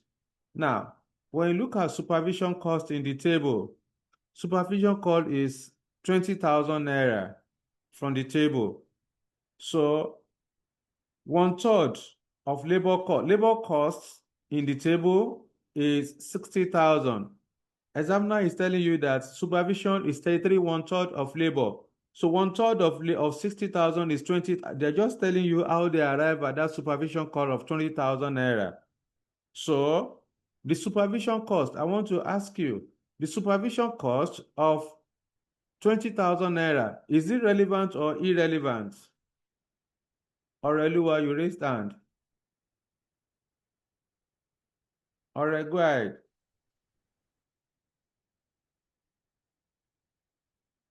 Yes. I think it's relevant. Is relevant or irrelevant? Supervision cost has been charged. Irrelevant, sir. Why?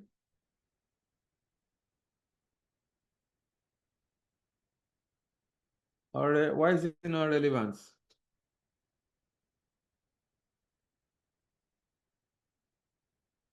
Yes. Don't allow it, or don't allow anybody to take your shine. The answer is there, glaring at you. Why is it not relevant? Because this basis of 33 1/3% is 100% of, when we calculate 100% of the supervision cost that was given to us in the table above 20,000, we are still going to get the same thing. And whether or not they brought them to this new project, they are still going to pay supervision fee to them of 20,000 naira. Okay, no worries. That's noted. Yes, another person is raising hand. Samiat. Yes. Samiat. Okay, sir. So I think it's not relevant because Why? it was even stated there that um will be carried out by existing staff with their normal duties. So either they are to carry out this duty or not, they are still going to collect their normal rates. Yeah, that's what I want to hear. Is already there in the question that the job will be carried out by assisting staff with their normal duty. All right. So that means no additional cost, no additional supervision cost will be incurred. So it is irrelevant. You ignore it. All right.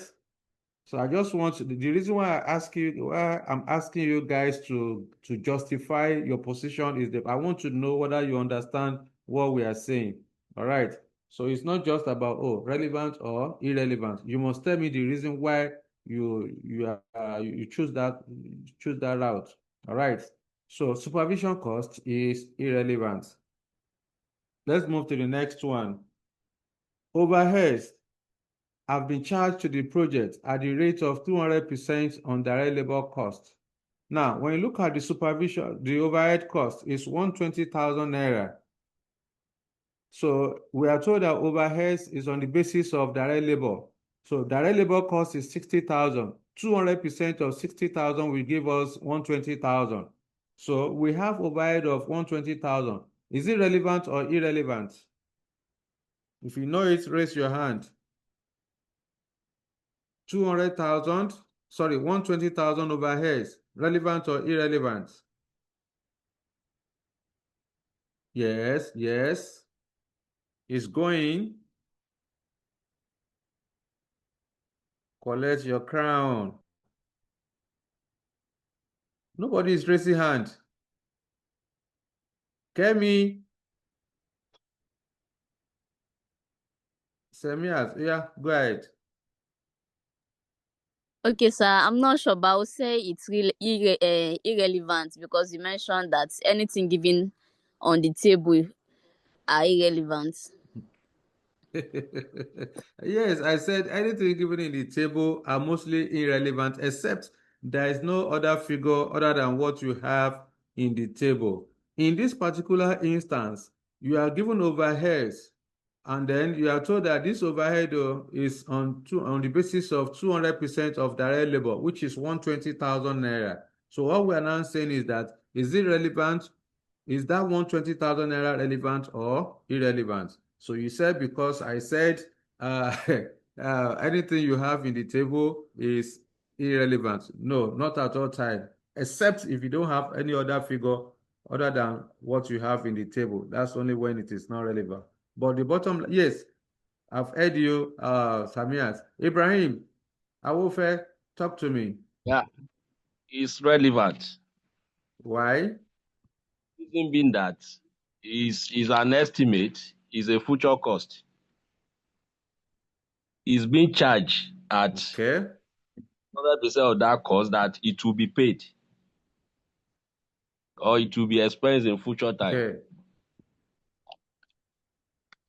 It's all right. That's noted. Yes, Samiat is correct. The overhead of 120,000 naira is irrelevant. It's even clearly one thing you need to understand. Please, guys, I need you to pay attention. You see, when it comes to overheads, you have to shine here. First thing for you must understand what is overhead. Overheads are indirect costs. All those costs you incurred in the factory or any cost you incur that is not related to production. For example, you have rents, okay? You have electricity, all right? Depreciation of office or factory machines. All those costs are overheads. They are indirect costs. Now, examiner is telling you here that you are given overhead. Whenever you are given overheads, there are two types of overheads. We have fixed overhead. We also have variable overheads. All right. Overhead are divided into two. We have fixed overhead. We also have variable overhead. All right. The fixed overhead is irrelevant. Only the variable overhead is relevant. So in this particular question, examiner just give us overheads. You are not told whether it is fixed or variable. In that case, it is assumed to be general overheads. So if the overhead is not split between variable and fixed, then it is assumed to be general overheads. Any general overhead is irrelevant. Even in the question, examiner told you that the overhead has been charged to the project.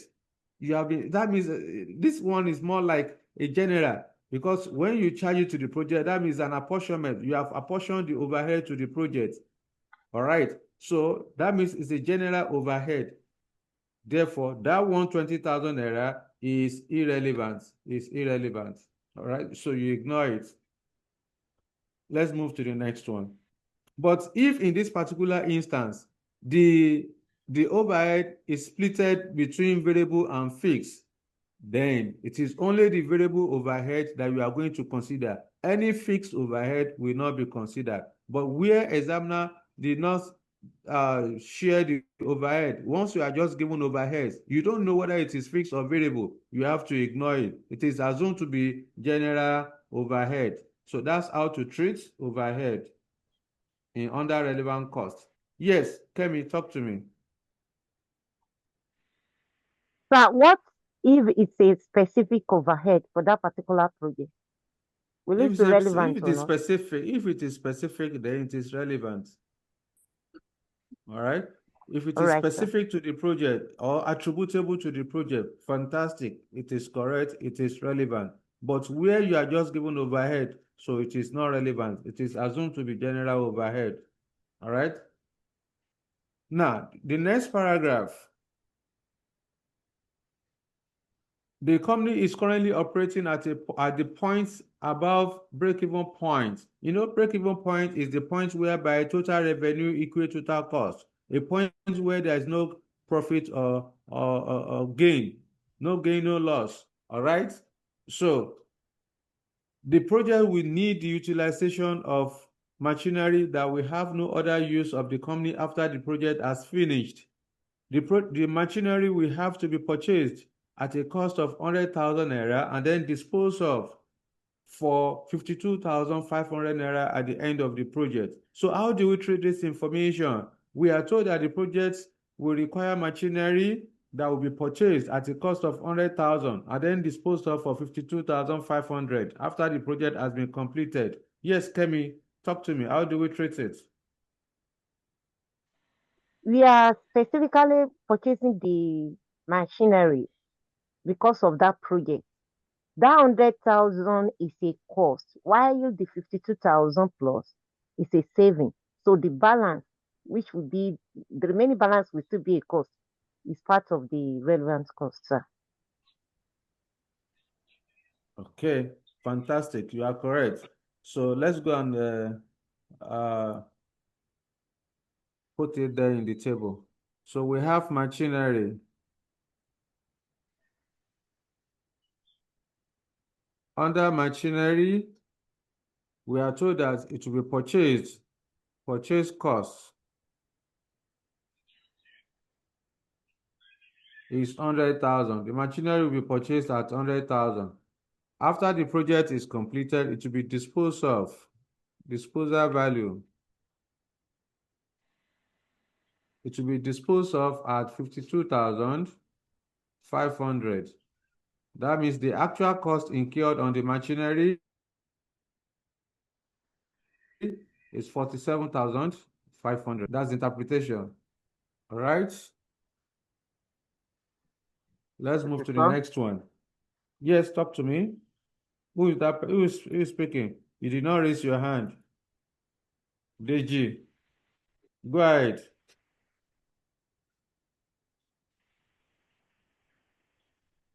Deji, go ahead. Okay. Let's move on. The next item, the next paragraph. The company tells you that the overseas customer is prepared to pay up to a maximum of 300,000 naira for the project. So that 300,000 naira represents the contract price. Okay, that's the contract price for the project. And a competitor is prepared to accept the order at that price. He also informs you the minimum that he can charge is 400,000 naira. As the above shows 320,000, and this does not take into consideration the cost of the machine and the profit to be taken on the project. So what this paragraph is, you need nothing to do in this paragraph. What this is saying is that the contract price for project X is 300,000 naira.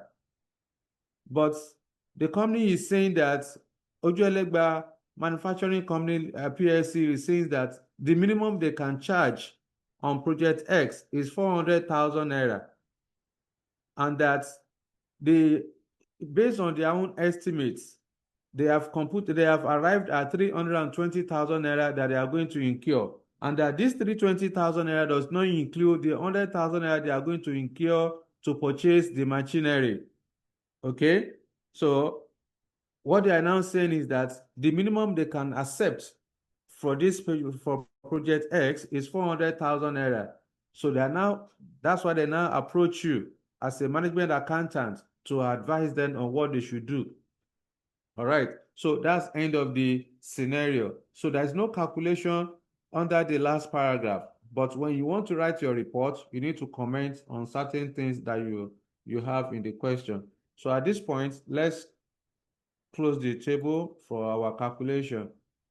So add up all the numbers.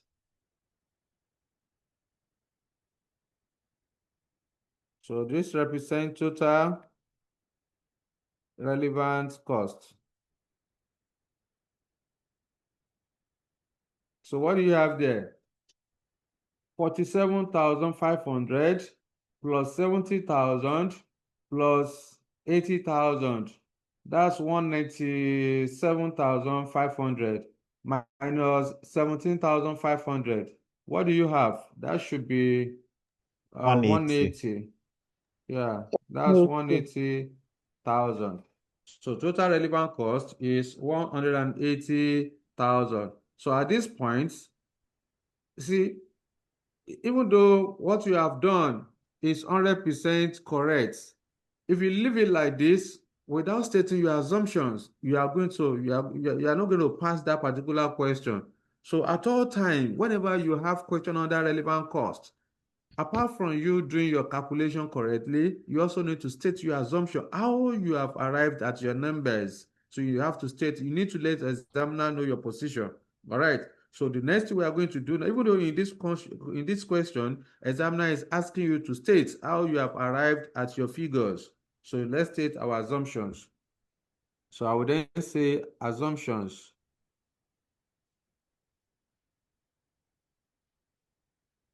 The calculation above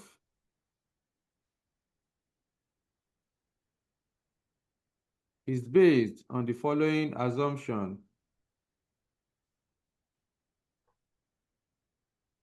Okay.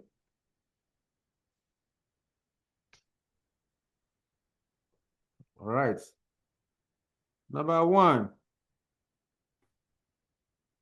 we started from when you are stating your assumption, whenever you want to state your assumption, it has to be paragraph by paragraph. The way you solve the question, paragraph by paragraph. So the first item is a material. We started with material. We have material A as well as a material B. How did you treat material A? Let's go back to the question. For material A, you are told that material A is in stock. There's now no other use for material A other than the above project. So how did you treat material A? Material A of 40,000 naira, we ignore it. We said it's a sunk cost. Therefore, let's put it down. I would then say the cost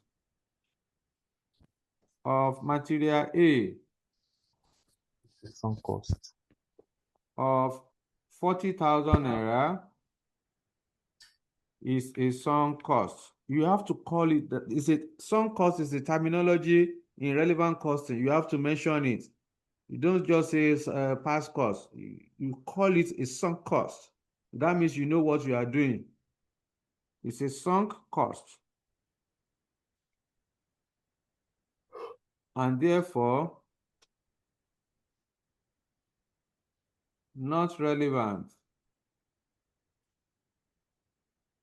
to the calculation. However, a savings of 17,500 naira, however, a saving of 17,500 naira will be achieved or will be earned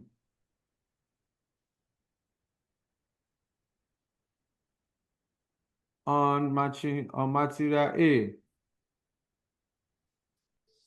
The savings of 17,500 naira will be earned on material A, arising from, okay, let me put it in another perspective. A savings of 17,500 naira arising from the disposal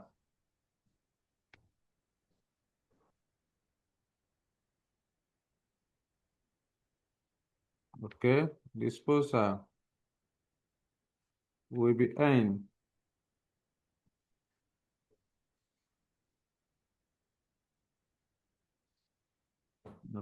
will be earned. So that's for that.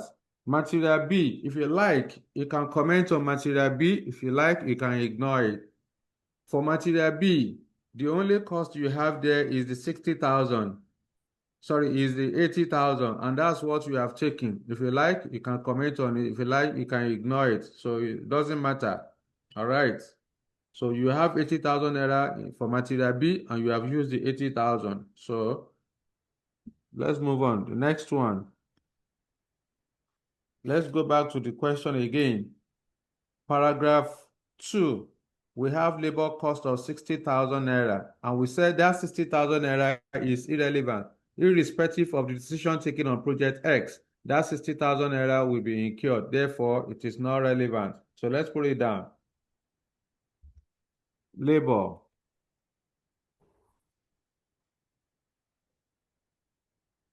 The direct labor cost. The direct labor cost of 60,000 naira is irrelevant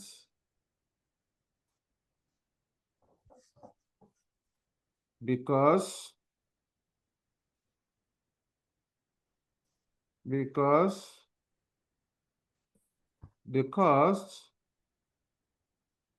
will be incurred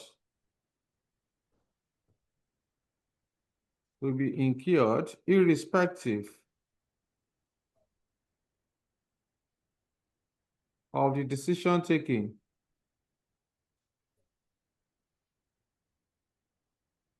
on project X. Okay, irrespective of the decision taken on project X. That's why we are saying it is not relevant. You want to transfer workers from one project to another project. No additional cost is incurred, so it's not relevant. The only relevant cost, continue. The only relevant cost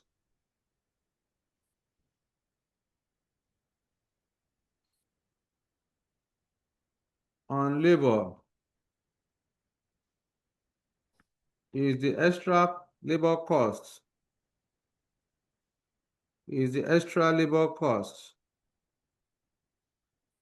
Of 70,000 naira.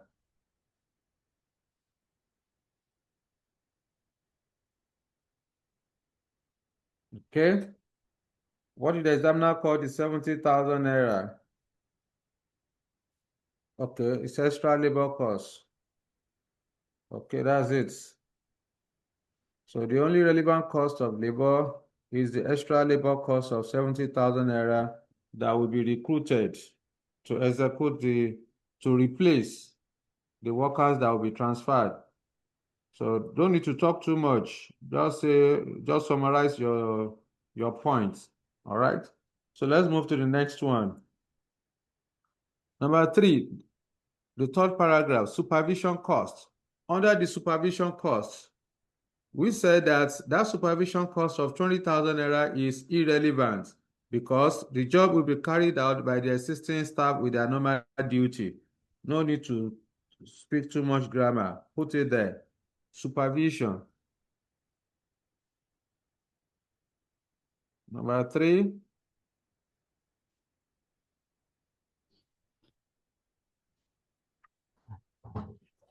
Supervision. The supervision cost. The supervision call of 20,000 naira is irrelevant. It's not relevant because it's not relevant since the job or the work will be carried out.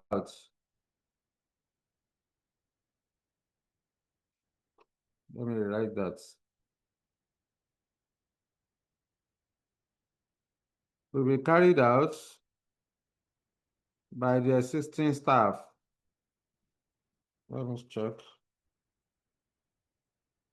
By the existing staff with their normal duty.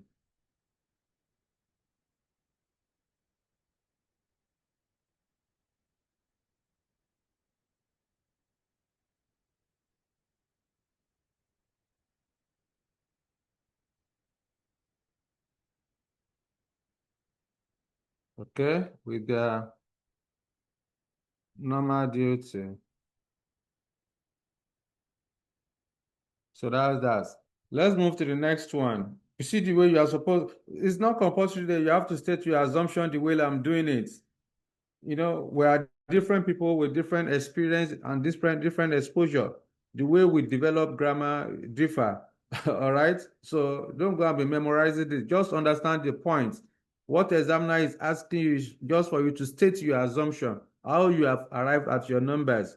It's not that you are going to do the way Mr. Adejuwon is doing it. No, the way you understand it. Just state your assumption, how you have come about your numbers. So, and don't write too much grammar, don't write too much notes. Just summarize your points and move on to the next one. Next, after supervision, we also have overheads. Under overheads, we are told that overhead have been charged to the project at the rate of 200% on direct labor cost.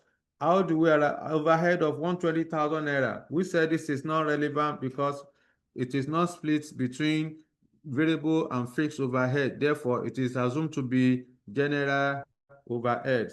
All right. So let's go and note it down. Number 4, overheads.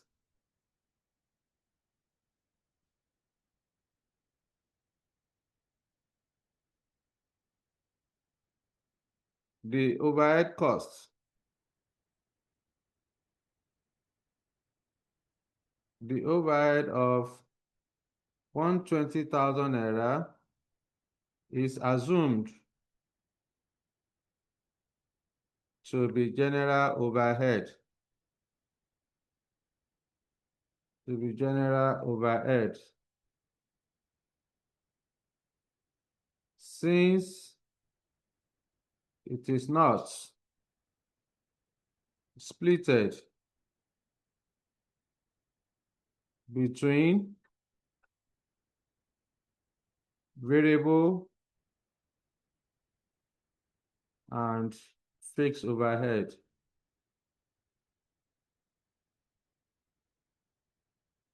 Therefore,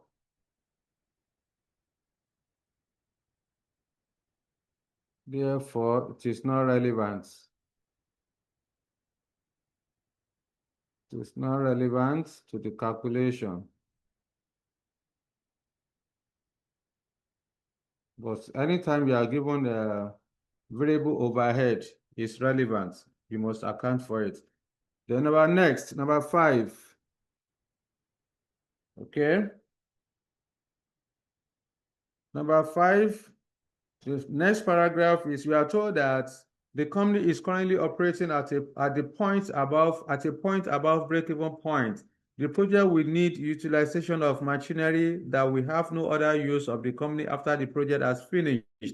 The machinery will have to be purchased at a cost of 100,000 naira and then disposed of for 52,000. So our treatment of this machinery is that 100,000 naira, okay, is not relevant. The 52,500 is also not relevant. What is relevant is the net amount of 47,500. So let's put it down. Machinery. Okay. We have machinery.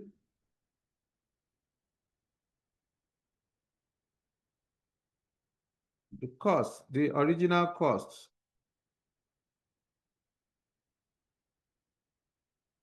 Or the original purchase price.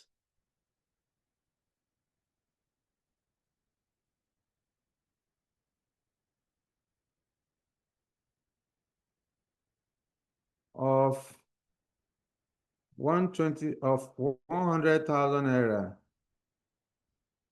is not relevant. Okay. The only relevant costs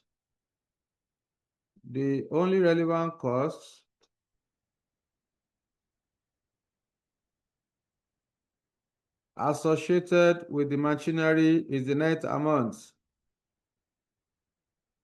associated with the machinery.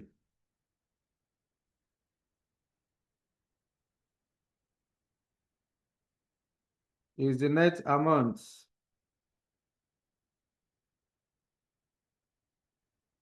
of 47,500. 47,500, representing the difference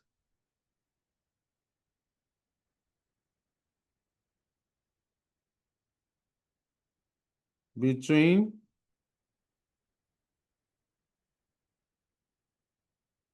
the purchase price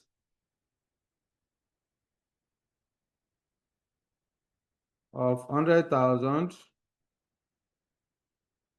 and disposal value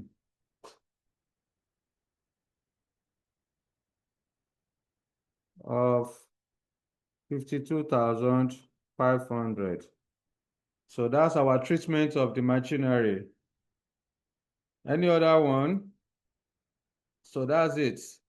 So that's it. The last paragraph has nothing to do with our calculation. So this is how to state your assumption.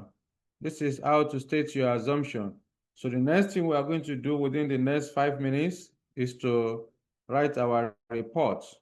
Let's write our report. Number B, part of the question, examiner asks us to write a report. Number B, report. Let's go back to the question. So you are to write a report to the company stating whether the organization should tender for the project. Okay? Stating the reasons why and the price, and bearing in mind that a competitor is prepared to undertake the project for 300,000 naira. So you want to write a report. First thing first, you must ask yourself, what kind of report is this one? Is it letter type of report or a memo type of report? Who is writing the report? To whom are you writing the report? You must establish this from the beginning or from the question.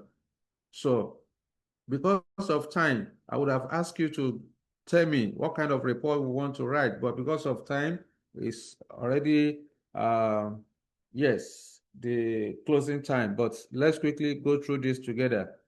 Now, to write your report, first thing first, you must establish from the beginning what kind of report that you want, the kind of report that you want to write. Are you writing internal memo? So the type of report that you want to write will depend on who is writing the report and to whom you are writing the report.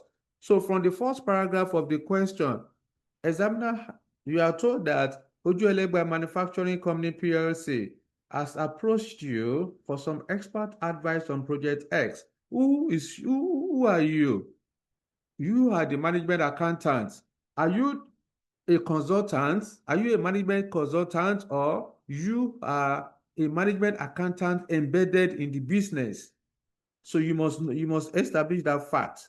You can see in this particular paragraph, you are not told whether you are an employee of the company. You are also not told whether you are an external consultant. So you need to take a position. All right. So for us, we are going to assume that this expert that the question is referring to is a management accountant embedded in the business. So the company has approached you. Who is the company? The company is generic. Who is the company? Of course, in this case, you can say management, like the CEO has approached you for expert advice, because you as a management accountant in the business, you are an expert. You are the one endowed with the requisite knowledge to advise management to make managerial decisions. So, and that's why you have been approached to give your opinion on whether they should tender for the project for Project X or not. So without wasting more time, we are going to assume this is a memo report. So now, when you want to write, don't go and be writing memo reports, or don't go and be writing memo. You don't need all of that. When you talk about internal memorandum, there are some specific features that must be there in your report. Okay, there must be some line items that must be there in your report. First thing first, who is writing the report? To whom are you writing the report? So if you like, you can say just the way you write email. All right. So you can say from who is writing it? Management accountant, because you are the expert.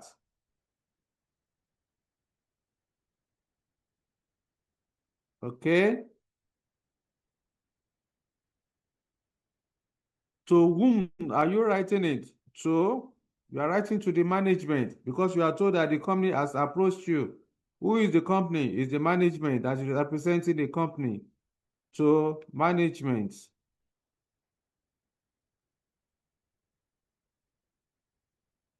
All right. Then your memo must have a subject. Now, at this point, all students cannot have the same subject. Whatever you deem your subject to be is what the examiner will mark for you. You just have to write it up. You must put something there. If you like, you can say A. It is that A examiner will mark for you. What is important is that your memo must have a subject. So in this case, we can say evaluation of project X, or you can simply say project X. Another student can say analysis of project X. All right. So another student can say acceptance of project X. So whatever you put as your subject is what the examiner will mark for you. So I can say evaluation of project X. That's the subject. Then your memo must also have a date. So you can write any date. If I like, I can say July 15, 2020, whatever, 2023. Just put a date.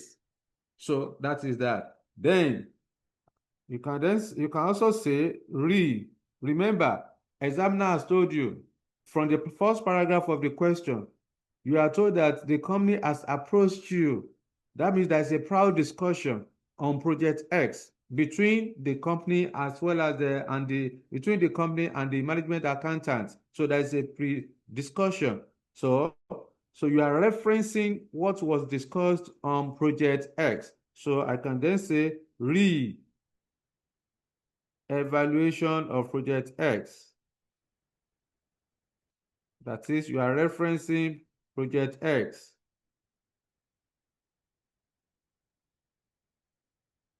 Okay, so now at this point, you need to choose the format of your report. Are you using slant format? Are you using block format? Whichever one that is more convenient for you is what you should use. For me, I'm using block format. When you are using block format, you know how your report should look like. All of us, I mean, all of you, you are good in, in report writing, and you even score A in English. You know. So let's move on quickly. Let's quickly finish this. Yes. So the next thing after this will be the introduction. All right. You need to introduce whatever you want to do. So at this point, I can say, refer to our discussion. Refer to our discussion. Let me write that.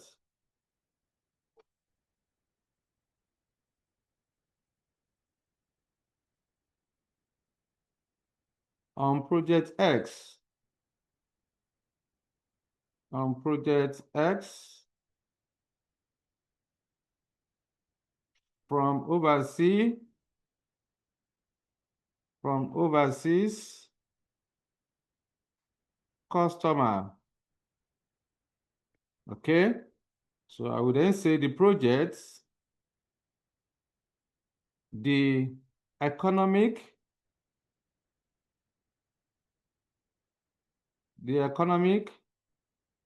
and financial viability.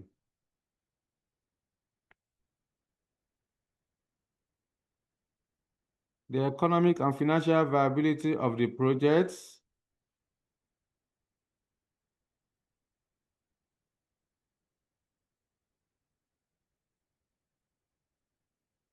have been determined. Let me write that.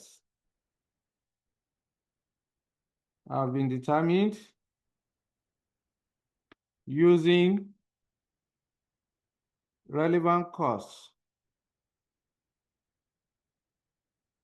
for decision making. Okay, that's introduction. Now, at this point, we say that you have evaluated the project using relevant costs for decision making. The person you are writing the report, the management you are writing the report to, they don't know anything about relevant costs for decision making. So you need to explain what is relevant cost. How have you come about your numbers? What is your advice? What is your conclusion? That's what. So your report must be must be brief, must be concise, complete, straight to the point. No need to write jargons.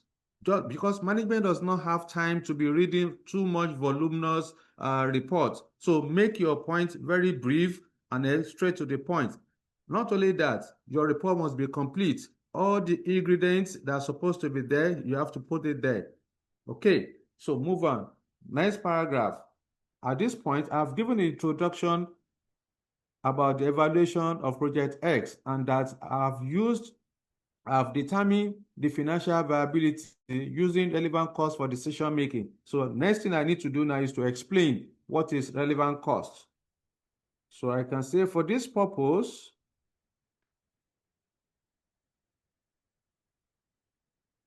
relevant costs are costs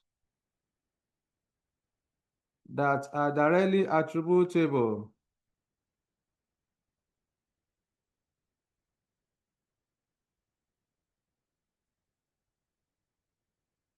to a course of action, or that are directly attributable to a particular course of action.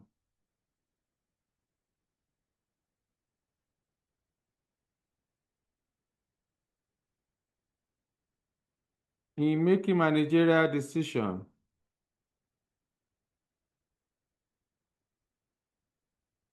Okay, in making managerial decision.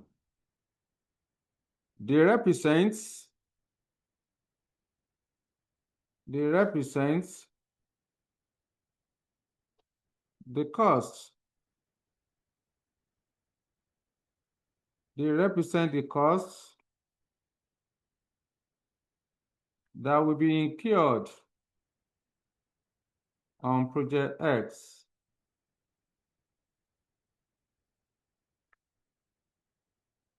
Okay, so this paragraph, I use it to explain what relevant cost is all about. So at this point, I need to let the management understand how I've arrived at my numbers. In the calculation in A above, or you can put it as an appendix, whatever it is. In A above,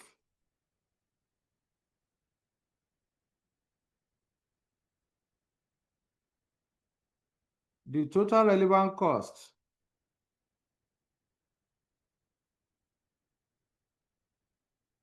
on Project X is 180,000 naira. Is 180,000 naira. This means the projects will generate additional profit or contribution, additional contribution of 120,000 naira. That is, okay, let me put it this way. Additional contribution of 120,000 naira, representing the difference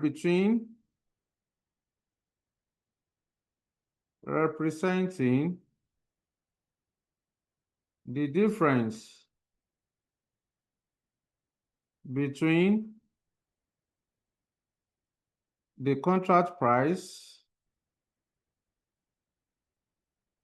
of 300,000 naira and then relevant costs of 180,000. Okay. So we need, at this point, we need to advise. Therefore,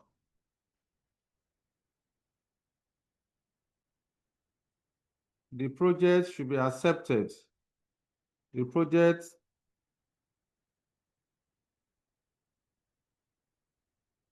should be accepted at 300,000 naira. So in this paragraph, you need to mention that the company, since the company is currently operating above the break-even point, above break-even point means that the company is profitable, and also the competitor is willing to accept the offer at 300,000 naira. So you need to incorporate those, I mean, the paragraph you have in the question, you incorporate it in this page, in this paragraph.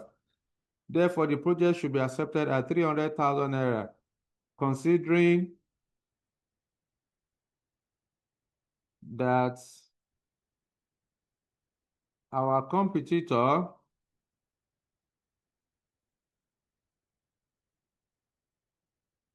is willing, our competitor is willing to accept the offering price.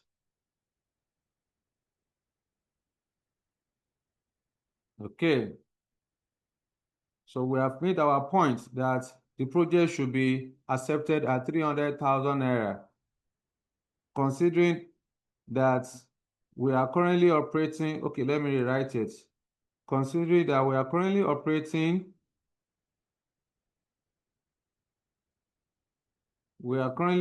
above break-even points. We are currently considering that we are currently operating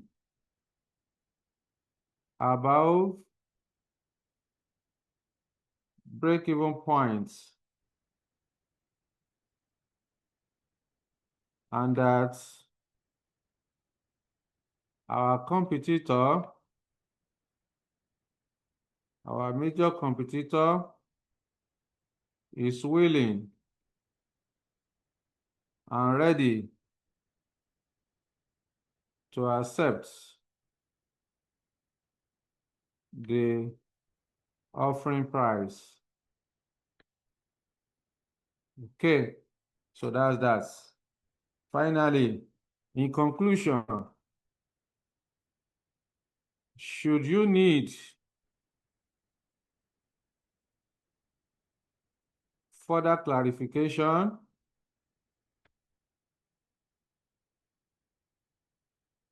do not hesitate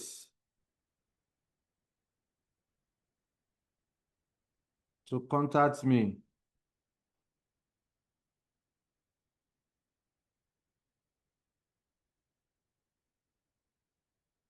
Okay, that's it. That's the conclusion.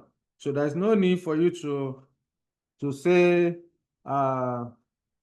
yours faithfully, yours, the management, maybe CEO and the management accountant, they have seen already they have seen even on that day. So there is no need for you to say, okay, yours sincerely, yours faithfully, yours truly, your love, all those things is not needed.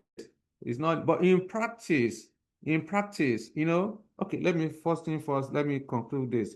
So you can then say, of course, if you put regard, no worries. But then, in practice, you can do all of that. But as far as this, whatever the exam you want to write, no need to do all the. Just put your name. All right. You can just say, put your name. You can say you are Adaora, or Adamma. Okay, you are Adamma. AC Adamma, Christopher. Adama Christopher Adamu. Oh, okay. I want to make it. Wazobia. Okay, let's do it this way.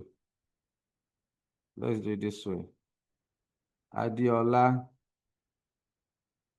Okay, Adiola Chioma Adamu. Adiola Chioma Adamu. Yeah. Or Abubakar.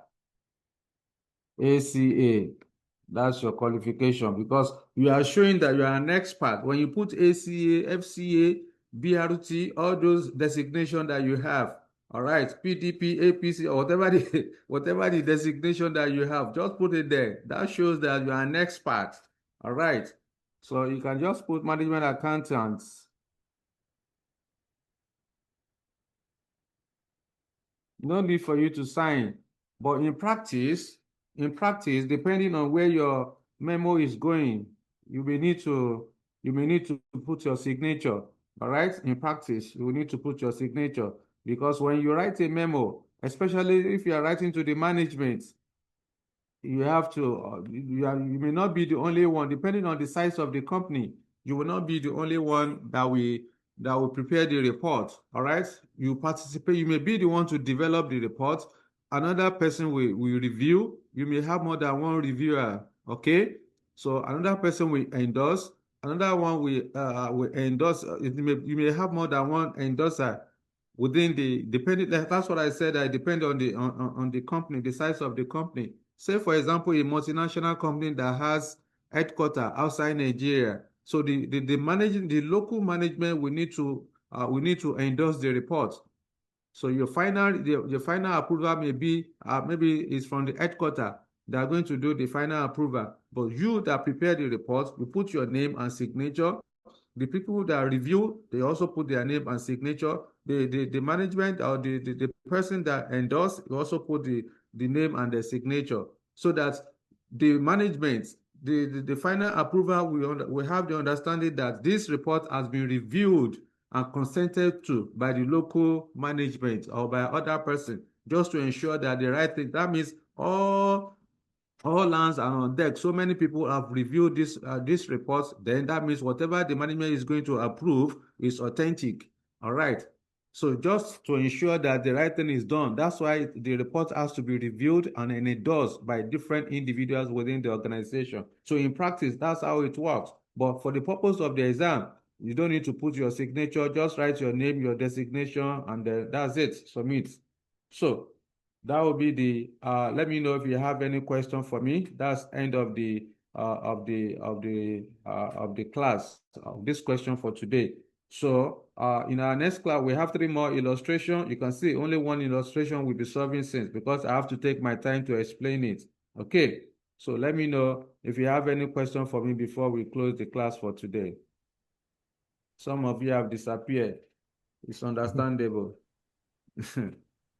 Yes, any question so that we can close the class? Well done, sir. Thank you, Kemi. Okay. So okay, sir. in the absence, yes.